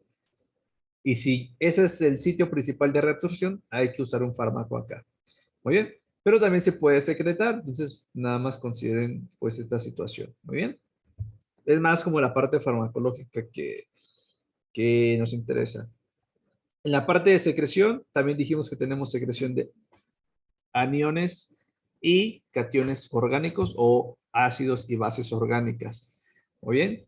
Por ejemplo, la parte de secreción de aniones, lo importante es que sacamos la parte de sales biliares, sacamos al oxalato, sacamos al ácido úrico, entran de esas familias, pero también la mayoría de fármacos, por eso es que son importantes. Aquí es donde se secreta la mayor cantidad de fármacos que ustedes consumen. ¿Ok? Entonces ahora imagínense una patología que le pega al túbulo proximal, pues hay que tener mucho cuidado con pues, todo el fármaco que puedas consumir, ¿no? Entonces vean la acetazolamida, ciclovir, antibióticos, la simvastatina, bumetanida, pues prácticamente son pues, varios grupos de fármacos que aquí se están eliminando, ¿no?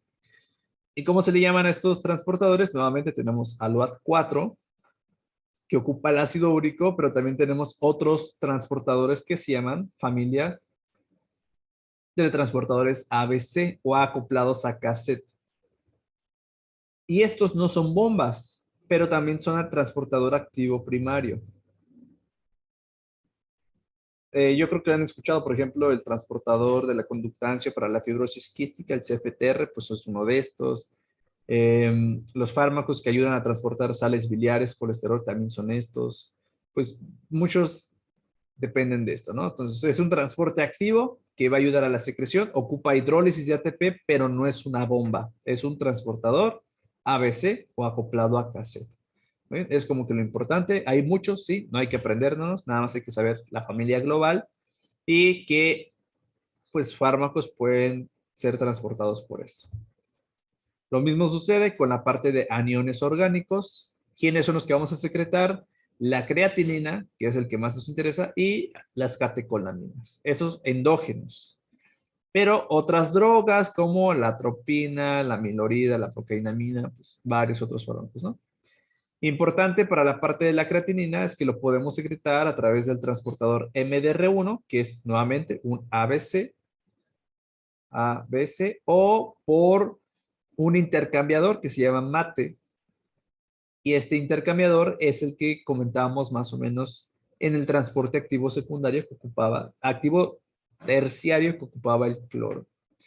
Muy bien. Nuevamente, no hay que aprendernos el nombre específico del transportador, solamente saber qué tipo de transportador está implicado. Muy bien.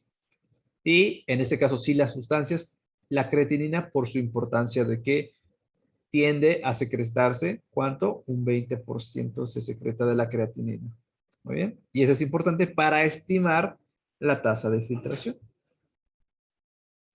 Vamos ya con las otras funciones extras que tiene el túbulo proximal. Dijimos que tenemos amoniogénesis y la activación de la vitamina D. El proceso de amoniogénesis, como su nombre le indica, es producción de amonio. Y la producción de amonio, para que no nos compliquemos con todo esto, depende de la glutamina. Si yo tengo glutamina, yo puedo producir amonio. Y también, pues vean, tengo glutamato y este glutamato puede tomar otra vía para que se produzcan cuerpos cetónicos. Entonces, nunca olviden que los cuerpos cetónicos más o menos también tienen que ver con esta parte, ¿no? Más por el alfa-cetoglutarato. Bueno, una vez que yo tengo amonio, este amonio puede salir por difusión simple o puede ser transportado por el NH3 o puede ser eliminado por una bomba de protones. Piensen que hay varias formas de eliminar el amonio. Muy bien. Y este amonio, una vez que es sintetizado, su función principal, ¿cuál dijimos que iba a ser? ¿Lo recuerdan? ¿Para qué quería el amonio? ¿Con quién lo iba a juntar? Con los protones. Muy bien, con los protones, ¿verdad? Para amortiguar y que el protón, esa carga ácida, no me haga daño a mi túbulo. Entonces yo junto amonio con un protón y me va a dar amoníaco. Y entonces el amoníaco, pues ya lo puedo eliminar. Muy bien. Bueno, el amonio también tiene un ciclo que es muy complejo. Vean que acá, además de que aquí se produce en el túbulo proximal, se puede secretar en toda la parte de la rama descendente. Se puede reabsorber en la parte de la rama ascendente, pero también se puede secretar en la parte del túbulo colector. Está muy complejo. Llévense esta imagen que está acá, pero piensen que este ciclo es justamente para que yo pueda regular el acople con los protones que yo tengo. En primera instancia, con los protones que yo estoy secretando a nivel proximal, pero también, ¿dónde más se secretan protones? A nivel del túbulo colector. Entonces, si aquí yo secreto protones también, que lo vamos a ver ya más adelante, nada más les doy la idea. Si aquí yo secreto protón, yo no lo quiero solito, por lo tanto lo acoplo ¿con quién? Ah, pues con este amonio que también aquí se está secretando. Muy bien. Pero el sitio principal donde se sintetiza el amonio es en el túbulo proximal. Muy bien. ¿De dónde más puede provenir el amonio? A nivel hepático. El hígado también puede producir amonio. Pero ese amonio que llega por la circulación debe que ser transportado hacia la célula por un transportador extra, ¿no? Y ya, es lo que vamos a comentar nada más. Uno, proximal se encarga de la amoniogénesis a partir de qué aminoácido, de la glutamina. Muy bien. Dos, este amonio lo quiero juntar con el protón para que no me haga daño y generar amoníaco. Y así se puede eliminar por la orina sin ningún problema. Tres, el amonio también se puede producir a nivel hepático y también aquí lo puedo eliminar, lo puedo conjugar. Muy bien. Y cuatro, todo esto tiene relación con el estado ácido-base y con los cuerpos cetónicos. Entonces, cuando veamos trastornos ácido-base, nunca se olviden de esta parte. Muy bien. Otra función que tiene el túbulo proximal es la activación de la vitamina D. La vitamina D es una vitamina de tipo liposoluble que dentro del organismo funciona como hormona. Muy bien. El cuerpo puede producir esta vitamina D a partir de la piel con la interacción que generen la radiación ultravioleta por parte del sol. Muy bien, pueden ahí más o menos hacer una conversión, pero la activación final, digo, esto lo vamos a ver en la parte de endocrino, pero la activación final, piensen que depende de el riñón. Y en el túbulo proximal contamos con una enzima que se llama 1-alfa hidroxilasa. Y esta 1-alfa hidroxilasa convierte o activa a la vitamina D3 y la convierte en calcitriol. ¿Bien? Y calcitriol es la forma activa de la vitamina D, que dijimos que nos ayuda para la reabsorción de calcio a nivel intestinal, la reabsorción de calcio aquí a nivel del riñón, pero en la parte del túbulo distal, pero también me ayuda con la parte del metabolismo del hueso. Entonces, muy complejo, pero a final de cuentas su función es incrementar el calcio en la sangre. Y todo depende de que se active adecuadamente esta enzima.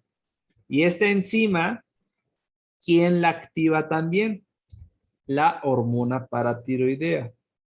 Entonces, de entrada les voy diciendo, así a grandes rasgos, las tres funciones de la hormona paratiroidea en el riñón. Ya hemos comentado dos. ¿Cuál es la primera? ¿Qué dijimos que hacía la hormona paratiroidea? Inhibe. Inhiben los transportadores NAPI. Inhibe la reabsorción de fósforo. ¿Ok? Dos, la activación de la 1-alfa hidroxilasa. Por lo tanto, estimula la producción de vitamina D3 activa, ¿no? O el calcitriol. Y tres, es que la hormona paratiroidea en la parte más distal, ya cuando lo veamos, favorece por sí misma la reabsorción de calcio. Muy bien, en la parte del túbulo distal, perdón, favorece la reabsorción de calcio. Entonces, esas son sus tres principales funciones de la vitamina, pero de la paratiroides, aquí en el riñón. Muy bien. Y vean que esta fosfatonina que les decía, el factor de crecimiento fibroblástico 23, inhibe a la enzima convertidora.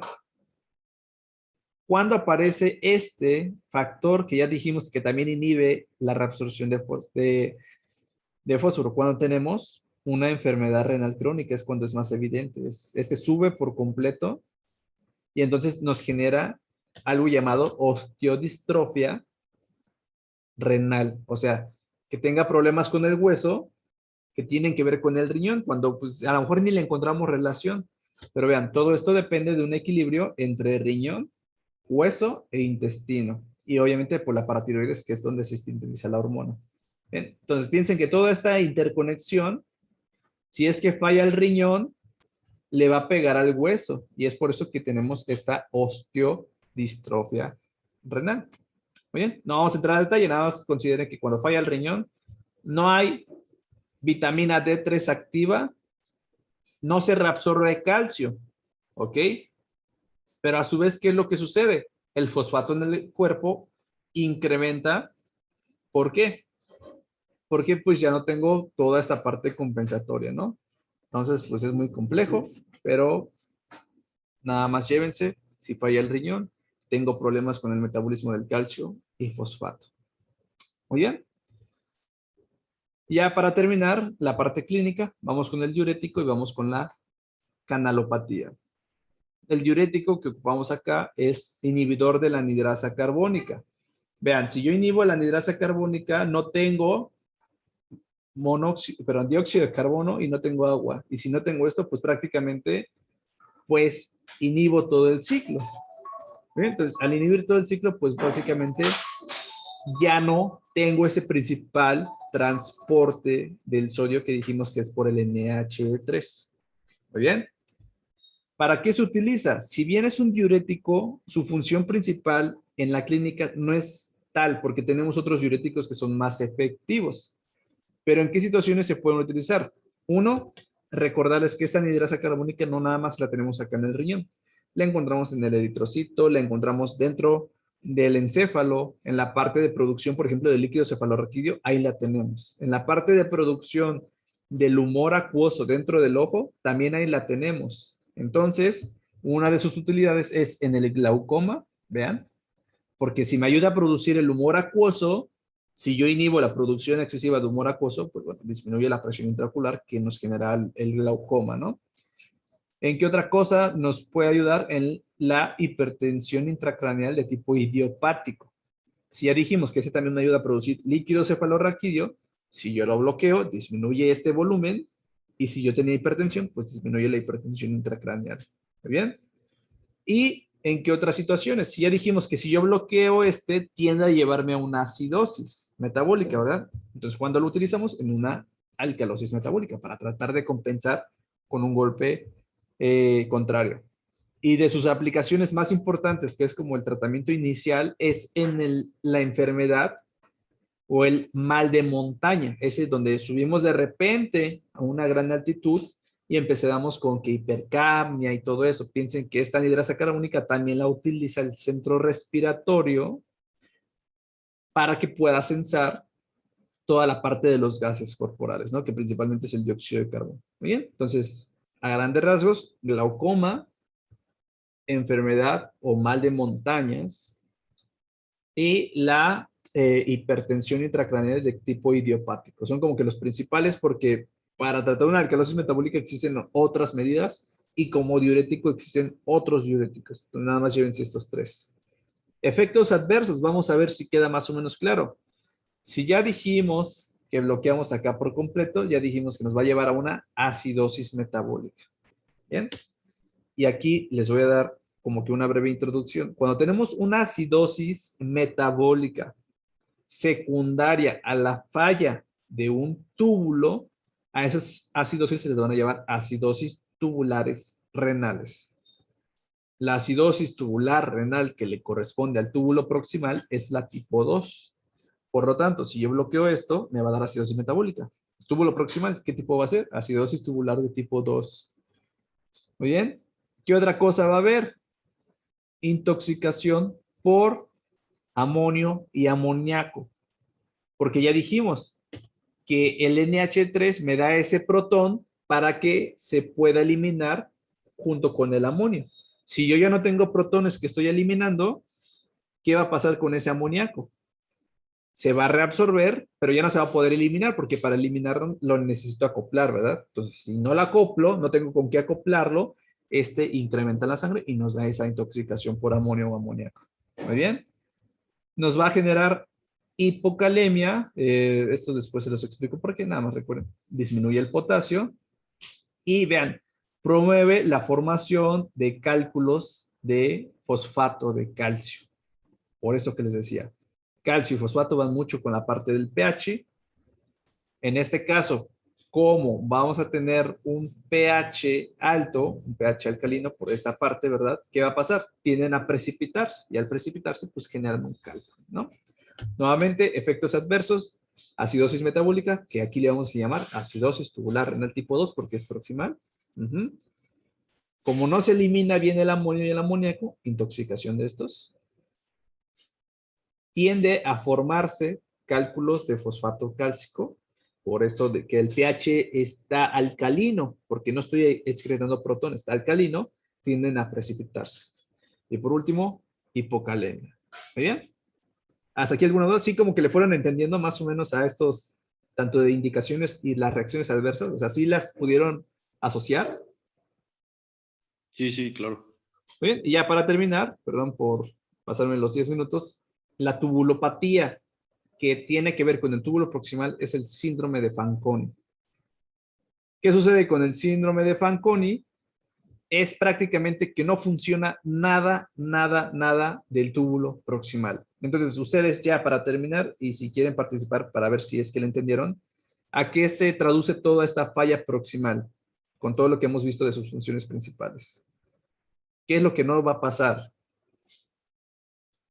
Primero ya vimos toda la parte de reabsorción de sodio y excreción de ácido, ¿no? Entonces, así como la acetosolamida me va a dar acidosis tubular renal tipo 2, acidosis metabólica, ¿no? ¿Qué otra cosa va a pasar?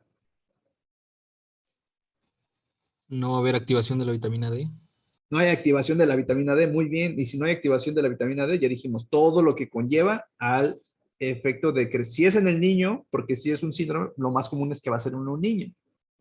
Ese es en la parte congénita, pero si es adquirido puede ser por un daño X, ¿no? En los niños, imagínense, si no hay vitamina D, ¿en qué va a repercutir?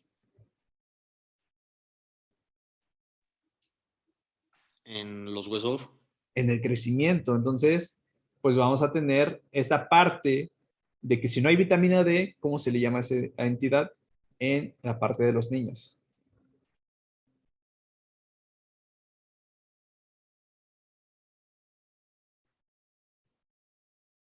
Cuando no hay vitamina D, una cosa es tenemos osteomalacia y la otra, ¿cómo es?